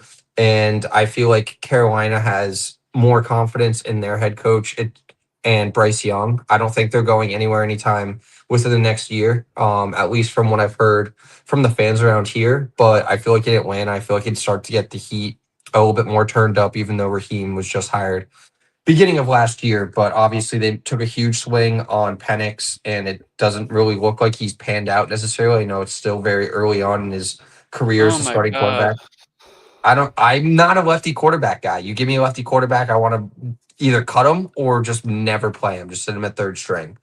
I don't know, more of a gut feeling thing, but I'm going with the Panthers here plus 3.5. What's the fucking point of having a guy play third string if he's never going to play? Then cut him. That's why I said my first option was cutting it. But you didn't like that reaction, so I don't know what to tell Well, you. you guys want to get rid of everybody. Like, who's out there? There's not. You want to I get would Garrett? rather, if I would, in the Panthers position, I'd much rather keep Bryce Young than the Falcons position keeping Michael Penix. Agreed. But Bryce Young at this point's what, top 20? Maybe, yeah. I would say so. Michael's making a face. What's the face? No, He's not top 20. no. Yeah, There's he's like not. a gap between 15 and 25 where there's no quarterbacks. Like it's like I the think top he's top 15 20 in the quarterbacks that are and then playing there's right a Yeah, now. so bunch that's of the shit. fucking point where Michael Penix is like game manage. I wouldn't just throw him out the window until you find some, like, he's not the most dynamic player, but I'm not ready to feed him to the streets like you guys are with everybody. Damn. I am with lefty quarterbacks. We Get can say Tua and get someone's Penix out of bad the league. You can and say not someone's say give up bad, on but up them. there in their first 3 years, give them a chance. We can say they're bad and also not give up on them. That's what I'm saying. Okay. Might not pick them now, but give them 2 years, maybe I will pick them. Send him to Dagestan 3 years and forget. I'm going with the Panthers plus 3.5. After all of that, you're siding with me? All right, cool. It's not a. I'm going against your takes on certain quarterbacks. I see a point total and I see teams and I see narratives. 3.5 points is too many points. The hook. I think the Falcons could win this game by 3 or less. NFC South divisional matchups are always crazy. And what's the deal? Legit, I let off with that. And then I say one thing about Penix and lefty quarterbacks. Don't come and for my lose your shit. quarterbacks. I'm a quarterback defender, okay? 3 years quarterbacks used to get, by the way, before we made judgments on them. I'm going with the Panthers plus 3.5. Bryce Young, not something that hasn't been mentioned so far is the ugly ass loss they had last week to the Saints. I think this Falcons defense hasn't been the best. I feel like they allow usually mid 20 points, so this could be a good spot for the Panthers to get their offense clicking. Not a lot going on that end right now other than Rico Daboll. Also free Chuba, but that campaign's kind of over. I think this is a spot where the Panthers could cover and the Falcons could win. I do like Michael's logic, but I don't know. 3.5 feels like too many points for a team that hasn't been able to show me that they're winning games in general, mind you, by more than 3.5 points. So I'm going with the Panthers plus 3.5 here. Next game, big one, probably the best game of the day. Seahawks, Rams, two very hot teams. The hype train on the Seahawks has began. Nobody's really talking about the Rams that much. Both teams are at 7-2, I believe. This will be for the lead in the NFC West. Got to get my divisions right. I've been fucking up all night. Cam, it's back to you here. What do you think? Seahawks at Rams -3. You're right. That hype train has really just started going for the Seahawks, and I think it kind of slows down on Sunday. Kind of talk about this Rams. I feel like it's the most complete team so far this year on the NFC side of the NFL. Like I said, dynamic offense. I feel like, especially at home, I'm also kind of leaning towards that head coaching matchup. I know McDonald's looked pretty well, especially with Darnold coming over this year.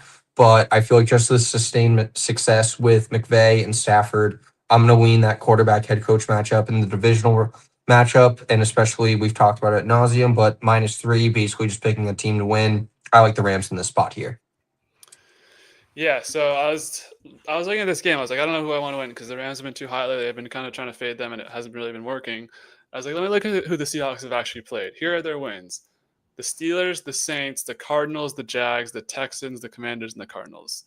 Nothing really jumps off the table there for me. And the Rams do have, a similar-ish schedule, but slightly better. So I think the Rams win this game. More experience at quarterback. I just trust McVay more than probably a lot of coaches. Like maybe there's like one or two coaches I trust more than McVay at this point. Vrabel? I think I trust McVay more than Vrabel. McVay won a Super Bowl. Come on. I was just curious. I just wanted maybe a hot take. I wasn't sure if you're. I think it's like Andy, and then like after that, it's debatable. No, I agree with you. I don't know. I think, and I don't know. I always get it wrong if McVay plays well in divisional games or not, but I feel like the Rams are always beating up on the Seahawks. So I think these teams will play again later on in the season. Maybe that's a get back spot Thursday night. That's a good Thursday night game, December 18th, right there. But I got the Rams winning this one, and if I think they're going to win by more than 3 points, this could go high scoring, could be low scoring. It's NFC West. Things get weird over there, as we've alluded to before. But I'm going with the Rams to cover the 3 here. Michael, will you be backing the darn Chais, or will you be going with a group ride here? Non-group ride. Taking the Seahawks. I do like the Rams a lot. They have been riding high. Seahawks have had 4 blowouts in a row, I think, scoring like high 40s. I think 3 games in a row they've been leading a team 28-0 in the first half. Well, they beat the Cardinals 44-22, Commanders 38-14, then they played the Texans and won 27-19. I don't remember that game happening. Right, maybe 3 of the last 4 games they've had that happen, but they beat the Jags 20-12, but the game before that. All right, let him finish his game. They've been coming out swinging. I love it for early offense. I think that this game is high scoring. I know both defenses are very good, but coaching factor, I think both coaches have shown that they can game plan for specific teams. And McVay, knowing these in division rivals, I think keeps the game close. I feel like they do play close games in division. What was your thought, Deb? I had something. So 2 words we haven't said a lot on this podcast: revenge game. This could bode well for you, Michael. Cooper Kupp.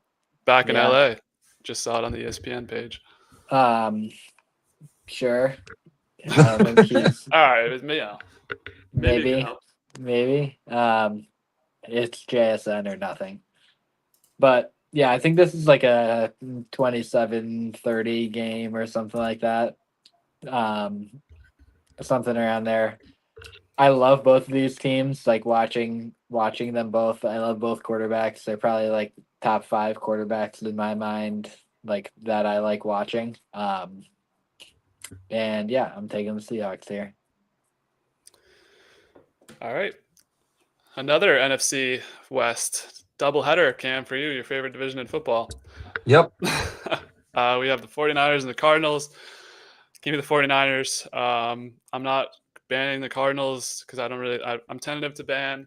But I don't know. This schedule for the 49ers, I mentioned it last week, it's looking really like it could really just start to pick up and get easy, where they join the race with the 2 teams we mentioned before. NFC West all of a sudden could look like one of the best divisions in football as well. Well, I guess the Cardinals are kind of the basement dwellers, but I don't know. Marvin Harrison's out. Whatever's happening at running back, Trey Benson's out, and then Amari DiMercato gets like shoved on the sideline or whatever. I don't know, whatever's going on there. Seems like there's a lot of problems that need to be solved in Arizona, and this is kind of an easy spot for the 49ers to show up in town. However, there is something that maybe I'll have for the Doof later on, but remember these 2 teams played I think it was that same week 3. I did mention that before. That game that I was talking about, I think it was Panthers, Falcons. Yeah, that was week 3, which also these 2 teams played week 3, low scoring game. That being said, though, I trust Mac more than I trust Jacoby Brissett, both former Patriot quarterbacks. I'm going with the 49ers. Michael? Yeah, I don't really have anything other to say about this game. Like the 49ers infrastructure versus the Cardinals. Like it Are the just 49ers getting healthier too, or no? Are they just kind of? I don't think it really matters. No, Like I they're know, but like they it'd be could nice to like get play. like Fred back this game. You know what I I mean? think he's out for the year, I thought. No, Maybe whatever. not. You're probably right. Yeah, I'm taking 49ers. Cam, we know your pick, but go ahead. Yep, I'm going San Fran. Kind of more of a sidebar. So in my survivor pool, the Oh boy. two most likely teams I'm going to pick are between two divisional matchups, road favorites.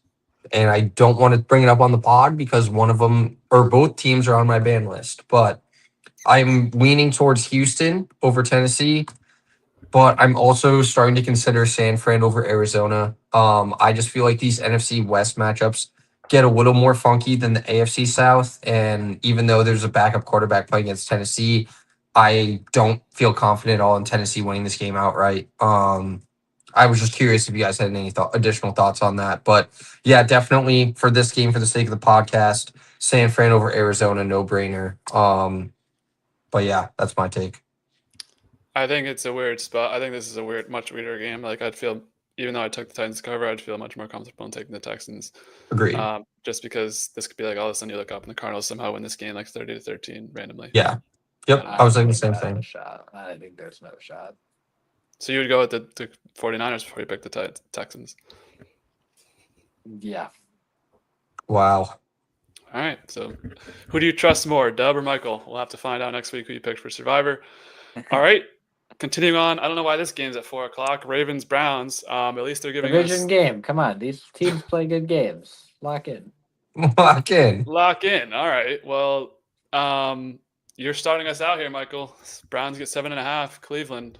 Taking the Cleveland. Ravens. Last time they played, they blew them out. They're gonna do it again. Last time it wasn't like a blowout. Like I think it was a game through 3 quarters, and then the All the way. Ravens got a few scores late in the fourth to pull away. But that was with Joe Flacco at quarterback, not Dylan Gabriel. So Ravens looking good last week with Lamar coming back. Don't see why that should stop. And yeah, taking the Ravens. Goodell blessed us this week. 4:00 games. Holy shit. Honestly, not a bad 4:00 slate on paper though. Yeah. Cam. Kind of piggybacking off of my Cincy Pittsburgh take. I think this is kind of the flipping of the torch when it comes to this year in the AFC North. I think the Steelers outright lose to Cincy, to Cincy, and then Baltimore blows out Cleveland. Baltimore, I think, would then be tied, maybe losing a tiebreaker against the Steelers, but I think they'd have the same record within overall across the year. So I think Baltimore blows this Cleveland team out. I think the Cleveland Browns defense, as we talked about early in the year, is good, but then it only gets you so far, especially when your offense can't move the ball, keeping your defense on the field for, a lot more possessions than they should be on for. And then when you have dynamic playmakers, this arguably the most, athletic quarterback in the league with Lamar, it's going to be difficult for them to keep around with him. And I think Derrick Henry also starts to find his form in the back half of the year with Lamar taking a little bit of pressure off of him. So I really like Baltimore -7.5 here. Yeah, this one was just one that didn't make a lot of sense to me. So unfortunately, I will be group riding Ravens -7.5. I guess it's the divisional thing that makes it this close, but I would take the Ravens at like -10.5. I think the Browns the Browns have got their 2 wins, not to be like whatever about like tanking, but they have their 2 wins and they're going to have a high draft pick no matter what. And it's the Browns. I guess you lost to the Jets last week, so that's something, but it's like you lose to everybody. So I think the warpath continues for Lamar. Honestly, they've been pretty locked in. I think they've covered both the games he's been back pretty easily. So I think that streak continues here, and I don't see the Browns being able to put more of a fight than a team like the Vikings, who the Ravens just beat by 8 points. So I don't mind the point total on this one. We head to another one. Big one here. 8-2 Broncos host the Chiefs. Feels like these two teams never play till late in the year. Chiefs 5-4 off a bye week, going to Denver are 3.5-point favorites. So Cam, what do you think? We'll start with you here. To start, I think Kansas City wins this game. and I think it's starting to, even out when it comes to divisional matchups later on in the year and then playoff seeding overall. But these teams, I feel like whenever I'm watching them, they play each other relatively close. I feel like the main game I have in mind is last year when Denver had a field goal to kick to win it, and Kansas City blocked it, and they end up winning by a point or so. Pretty low scoring game in that one. I know Kansas City's offense has been more explosive, but I feel like Denver's defense has only improved since last year. I think this could be a closer game than what the line suggests. I think Kansas City wins this game, but I don't think they cover 3.5. I know we have always talked about the 3, you kind of determining the winner. But in these matchups, I feel like there's always funky kind of endings to it, whether it be that last game I just talked about, or just, maybe a backdoor cover to keep it within, one score game, try an onside kick with Sean Payton, and then obviously turn the ball over to lose. But just to keep it simple, for the sake of the Dubcast, I'm going Denver plus 3.5 here at home. The last time we saw these two teams play was Week 18 last year when the Chiefs were 10.5-point underdogs because they were playing Carson Wentz at quarterback. So I think the other game was the game you mentioned. Yeah, it was the earlier on in the year when both. Yeah. So it's hard to get a gauge when we didn't even see them both play the Chiefs both times. Well, like the real Chiefs, but yeah. I'm going with the Broncos as well to cover 3.5. I'm looking at the little ESPN rundown. I even realized factor this in my pick, but the Broncos are 5-0 at home and the Chiefs are 1-3 on the road. I don't know if I'm going to be willing enough to say Broncos money line, but I think the Broncos put up a good fight, and I think they kind of show like the Chiefs, the Chargers outright beat the Chiefs early in the year. I think it's like this isn't your division to fuck us up anymore, and it's Mahomes, so it's always hard to go against Mahomes, but they've kind of been that classic team. At least last year we were on that a lot, that they don't really blow teams out even if they win. I think in altitude things can get weird. I can see this even being like a 16-14 Chiefs win, something like that. Yep. Yeah. Broncos games have been really low scoring, so I'm gonna go with the Broncos plus 3.5. Hook, love it there. Michael, what do you think? Chiefs off a bye, taking them. I think that's like the easiest thing you could say. Why to take the Chiefs?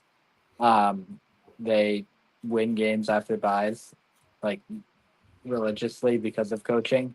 And I don't know if I really trust Bo Nix at all, based on how he's played the last couple of weeks.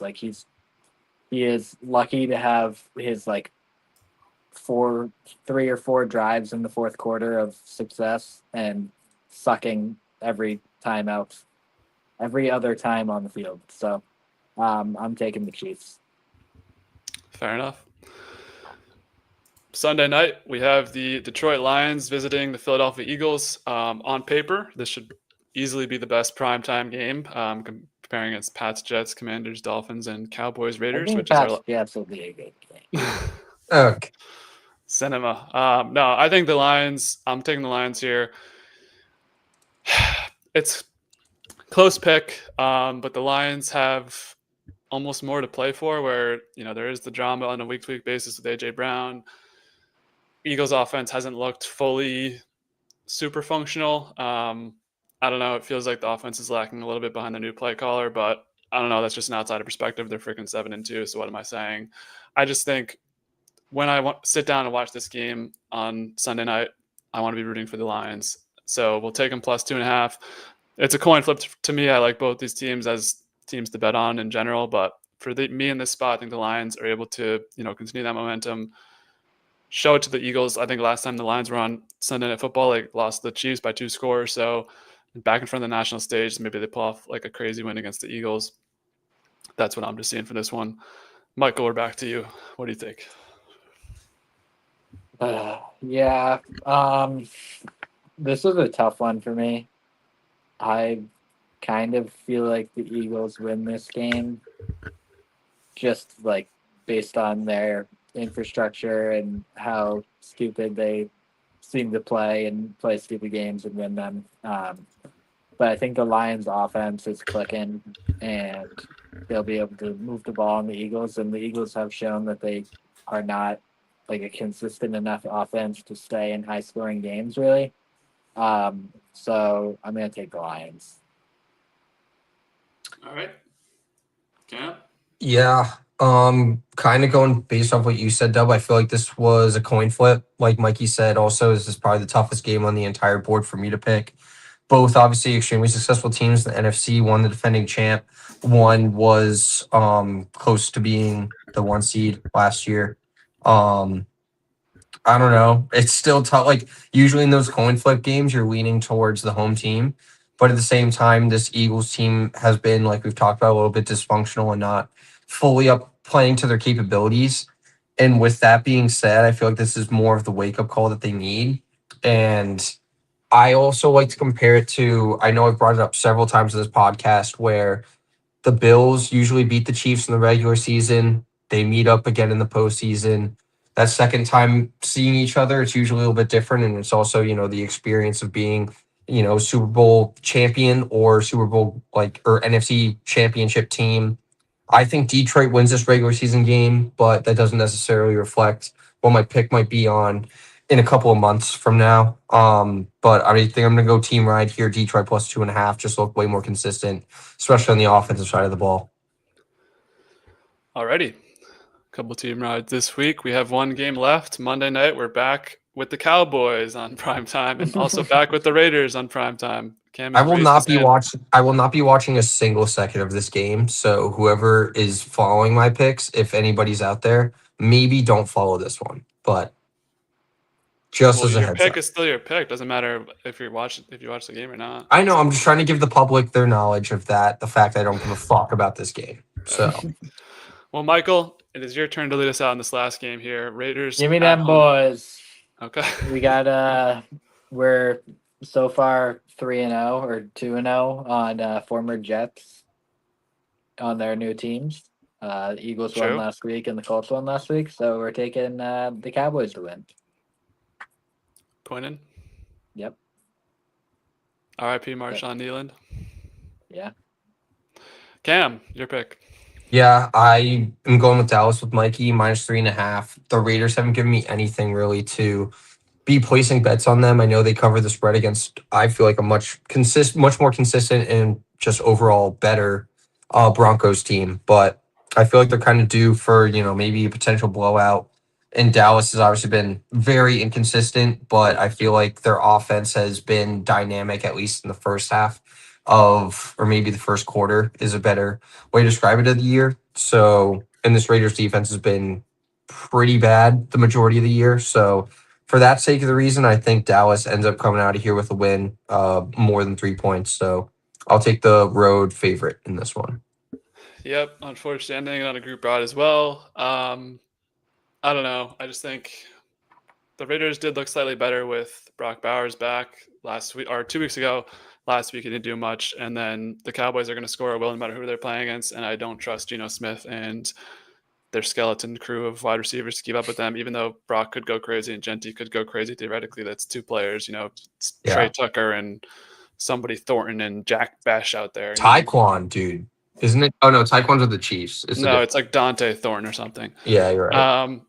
I don't know. I'm going with the Cowboys. Get back spot. Also, they got embarrassed 2 weeks ago or 3 weeks ago on Monday Night Football against the Cardinals. We ride with the Cowboys here to end us out. All right.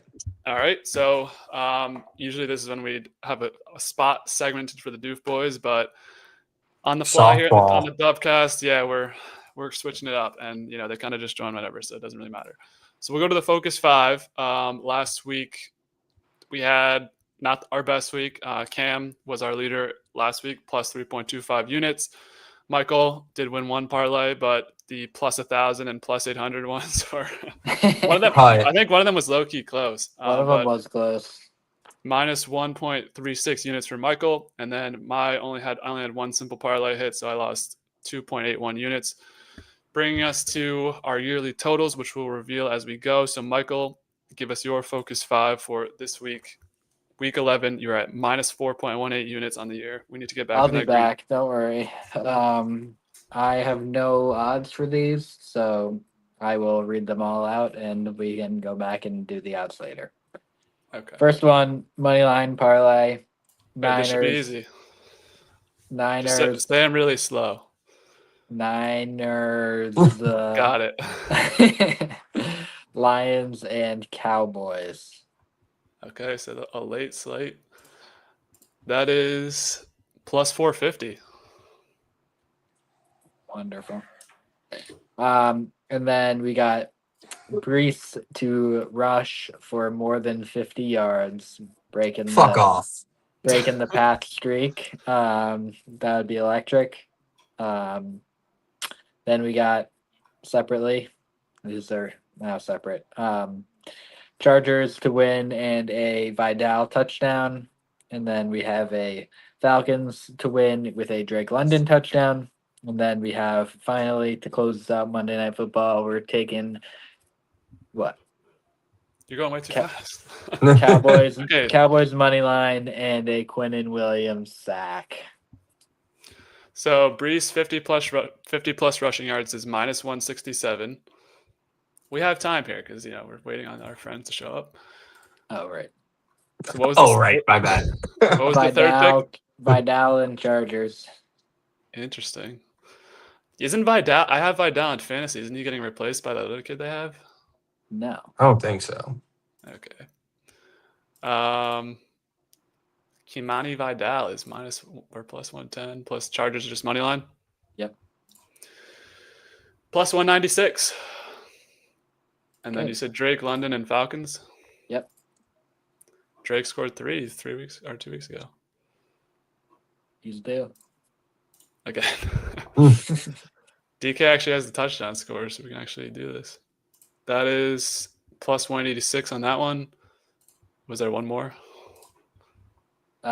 Cowboys money Oh, yeah, line. that's Quinn and sack. Quinnen All right, we'll sack. hand it off to Cam while I look into that one. So, Cam, you've I made a can get comeback. that one if you need it. Okay. I'll I'll look into it in a second. Cam, plus 6.69 units. You're slowly making your way back, and I'm losing, so you could potentially catch up. What is your focus 5, and do you need odds for any of them? For my last 3. Okay. So give us So the 2 while I investigate this one. yep, you're good. So first we're gonna do the Thursday night Pats parlay. I don't like betting spreads personally. When it comes to parlays, I just feel like it's more of a heartbreaker. So even though it's gonna be not so great odds, I'm taking New England money line. But really the money comes in with Drake 2+ passing, which I've talked about has been hitting week over week. And I don't foresee that happening or stopping, I should say, against the Jets at home on Thursday night. But the little bit of a kicker here is Drake's also going to rush for a touchdown in this game. He hasn't rushed for one in, I think, 5 weeks. And I had that at plus 367. And there's also a profit boost that I know of on the blue that can up those odds, but I didn't click on that when I was originally looking at it. So for those that utilize a profit boost, that's something to look into, specifically for Thursday night. For my second parlay, this is just going to be a 1:00 money line parlay. I got Houston. As we talked about, I don't really trust Tennessee in that matchup. So like Houston money line, even though they're on the road. I like Green Bay, as we talked about, kind of a get right spot after that tough loss to the Eagles, going against this Giants team that's obviously very injury prone and just lost their head coach. Finally, wrapping that up is going to be the Chargers money line, which Mikey I know had as a part of his. Those 3 in a parlay are plus 180. All right. So Dub, I might need your help on the next 3. Okay, let's go. So to keep it simple, the third one is going to be the Rams and San Fran. However, I have both quarterbacks to throw for 2+ touchdowns. So Stafford 2+, Mac Jones 2+. Okay, that is. I don't know if they're gonna have Max, so we might have to wait on that one. Yeah. You never know if Purdy's. Yeah, exactly. Yeah, exactly.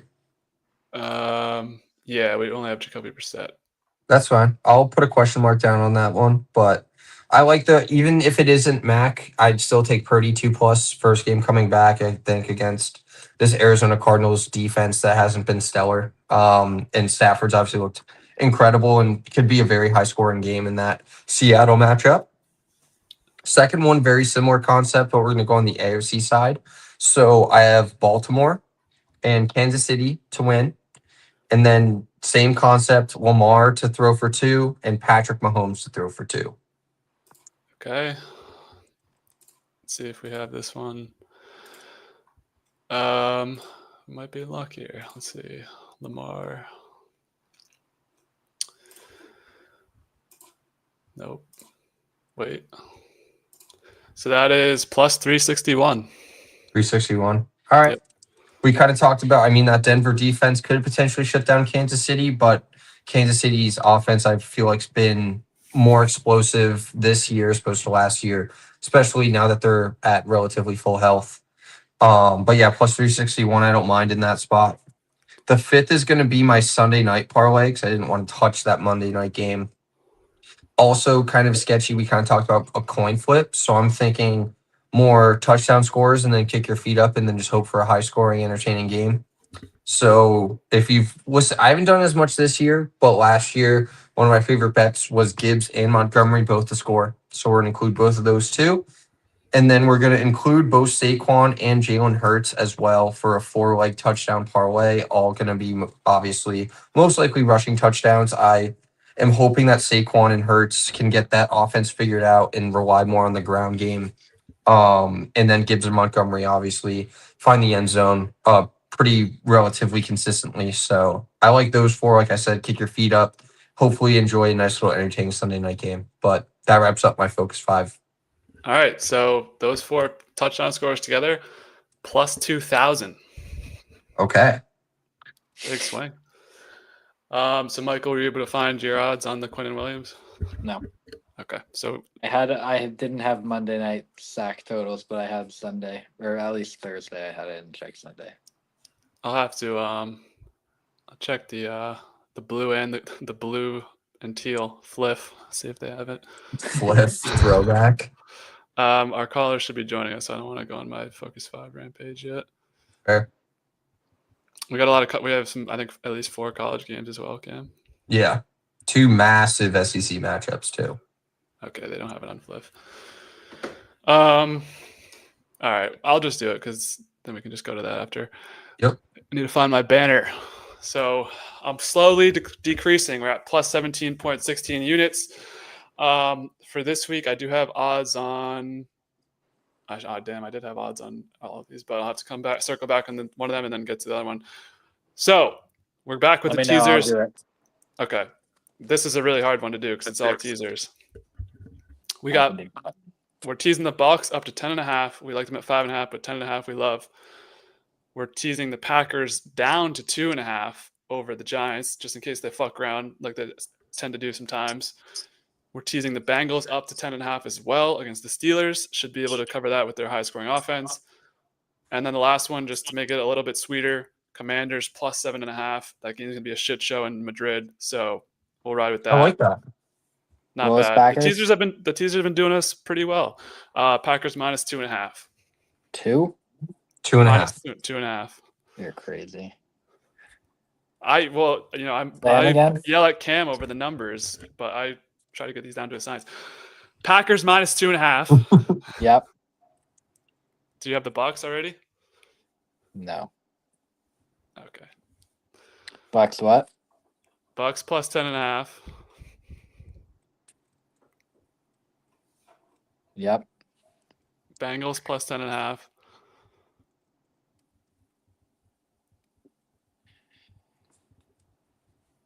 I could have done this faster on my own. I had it too. I just didn't write it down. And then the last one's Commanders plus 7.5. Skins. Football teams. I don't mind the football team. I'll allow. All right. Let's go, Michael. We got plus 302. Okay. Actually, I think that's better odds than I had on the green. All right. So we have the Duke boy here. So I'll go rapid mode. We're going gritty season. Been asking for a Jettis touchdown. Give it to me. Jamar Chase didn't score a touchdown last time he played either. Those two together plus 287. This parlay we're calling the shoot for the stars, land upon the moon. The 3 underdogs I like to win outright. Commanders, Jags, Lions, plus 1,016 on that one. 4 p.m. fun. We're taking the Rams and the 49ers to win straight up. Ravens minus 2.5 and the Broncos plus 10.5. That's plus 344. Last one, Cam stole my thunder with this one because I only took 2 of those 4 you mentioned. I took Montgomery. He didn't score last week. And then also Saquon to score. He didn't score last week. Those 2 together, not quite plus 2,000, only plus 330. So we are joined once again by the Doof boys. Welcome to the stage. What's going on, guys? What's up, boys? What's up? That's a view. I just want to welcome Tendy back. I know he missed a week. Yeah. That's my bad, boys. That's on me. You're right hand up. That's on me. But I did okay. go. I did go 3-1. I think, right, or 2-2. 2-2. Yeah. I did better than 2-2, I Cam. think. Cam, what Cam wasn't happened? on. Cam, what happened? Dude, StubHub fucked me. StubHub gave me the first notification and not the second one to release the tickets. Wow. So you found this out like right when you were trying to get in the game?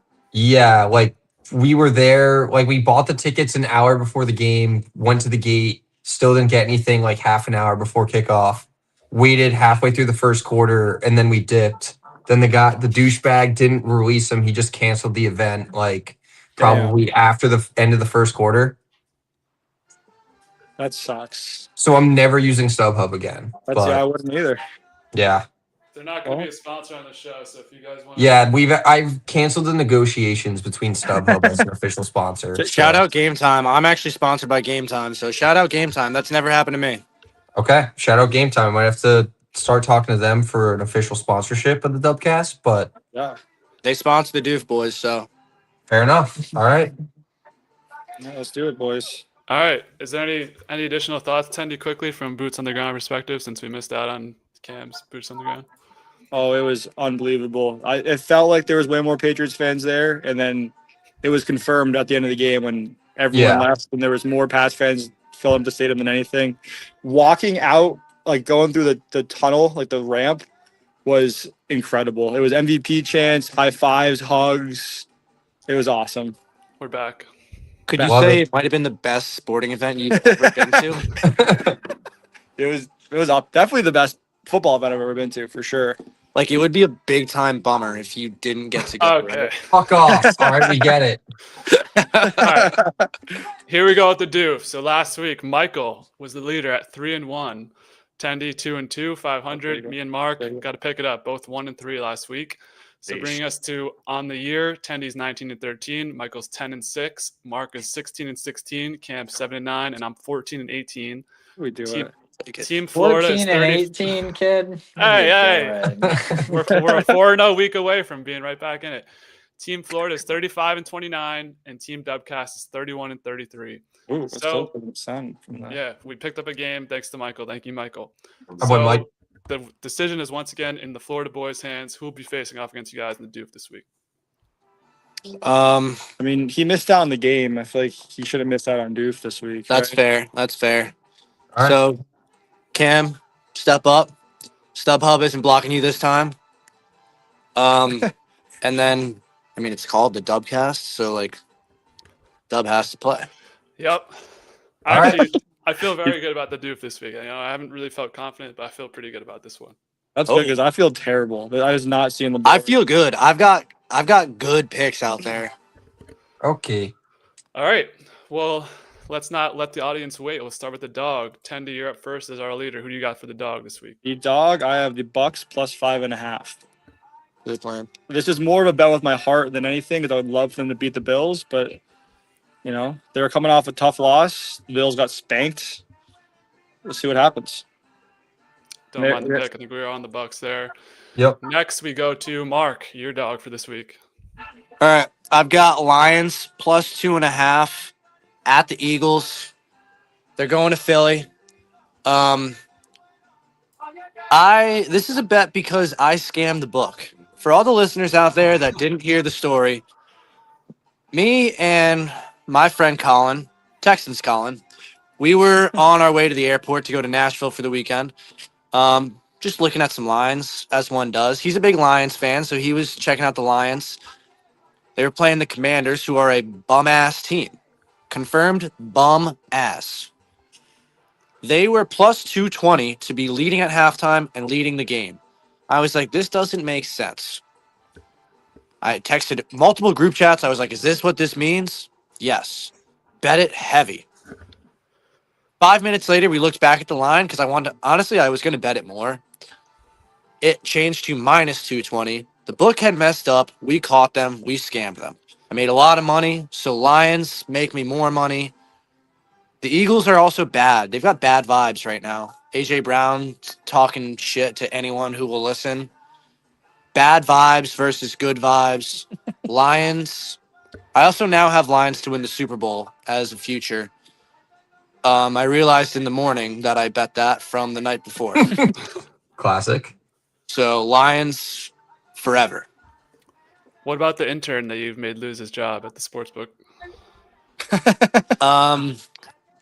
Shouldn't have done it. Shouldn't have done it. Yeah, fair enough. Cam, your dog?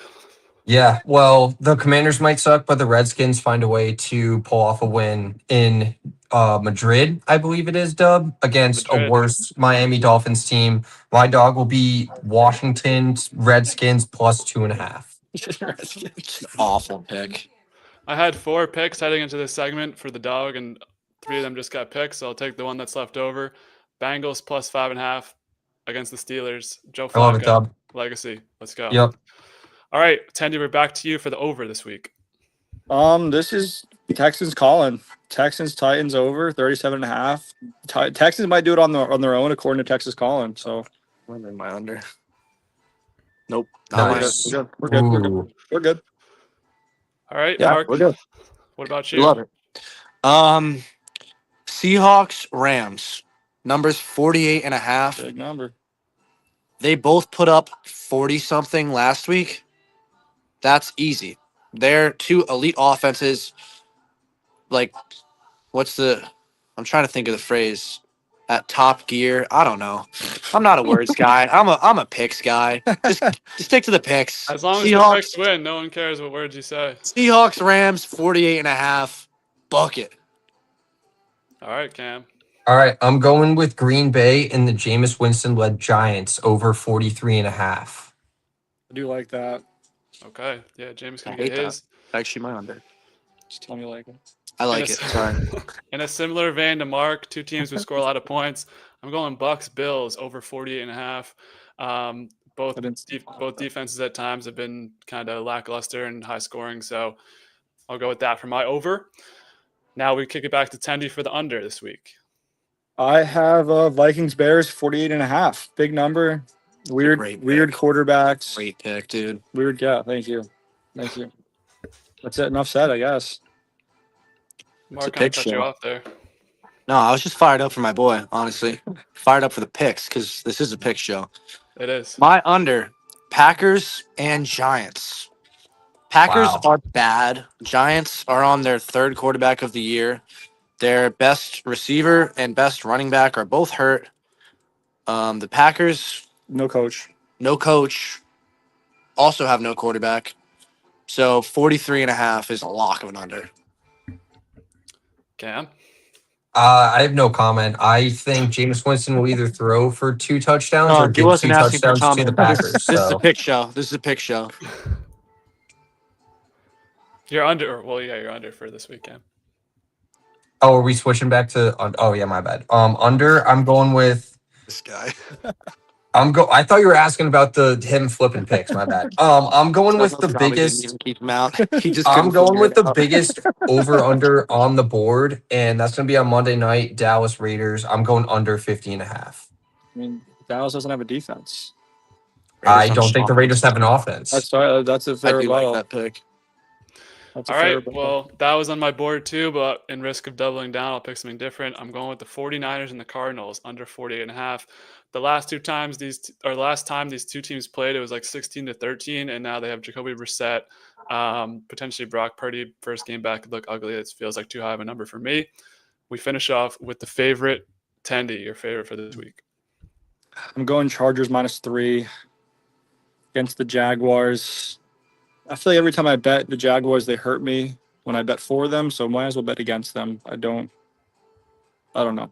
That's my exact feeling on the Chargers. Yeah. Okay. That's who they're playing against. That makes Yeah. sense. Okay. Mark.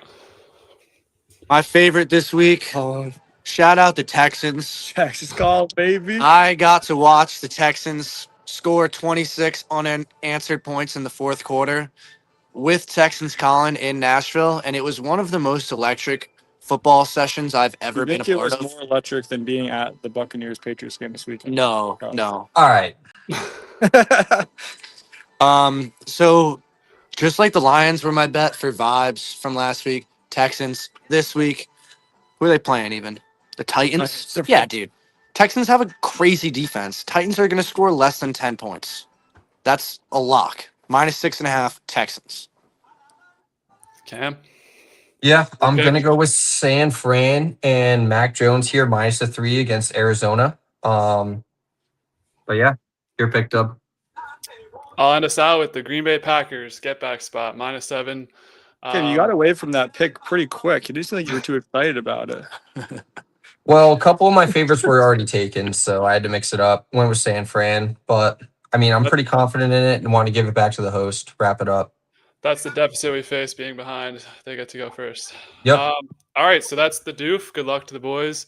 Any musings/ramblings, Mark, for this week? Any futures that have caught your eye? You said Lions Super Bowl.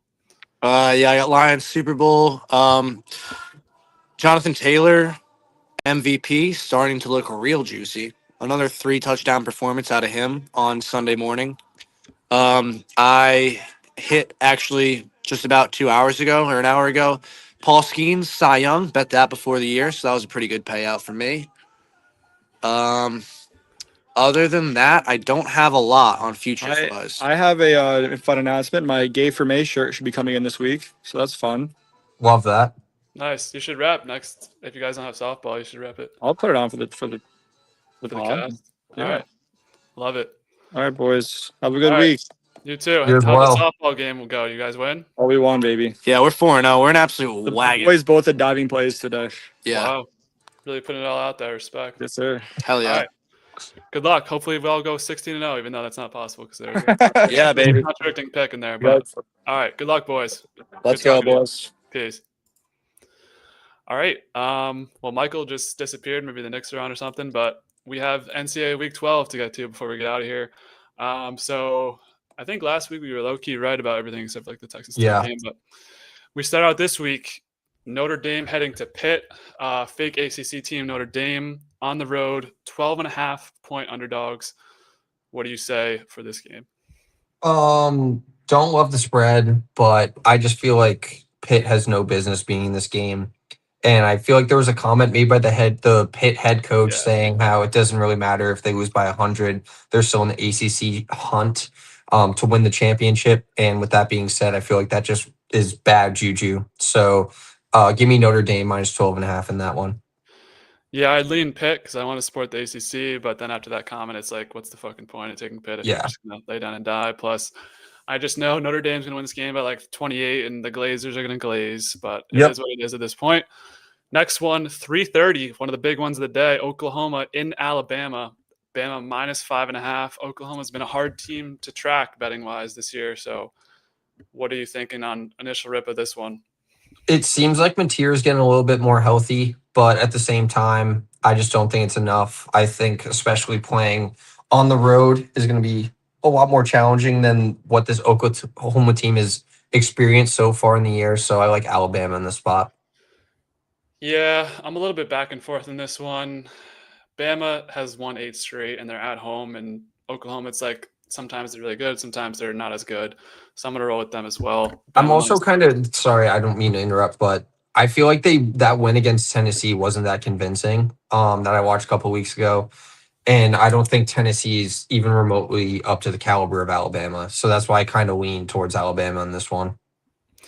Yeah, I haven't seen the like big win out of Oklahoma yet. Like they've beaten some good teams, like they beat Michigan, they beat Tennessee, but it's like I need to see that next level. Like they lost to Texas, so not sure this is the spot for them to do it.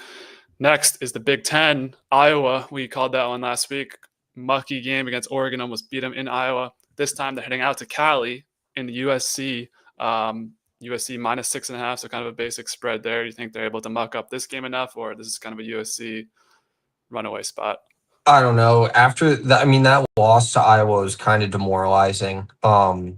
I have an Iowa buddy that is in Charlotte, and we were kind of riding Iowa money line just for the heck of it. We knew the weather was going to be going to be terrible, and then they always keep it a close game, especially at home.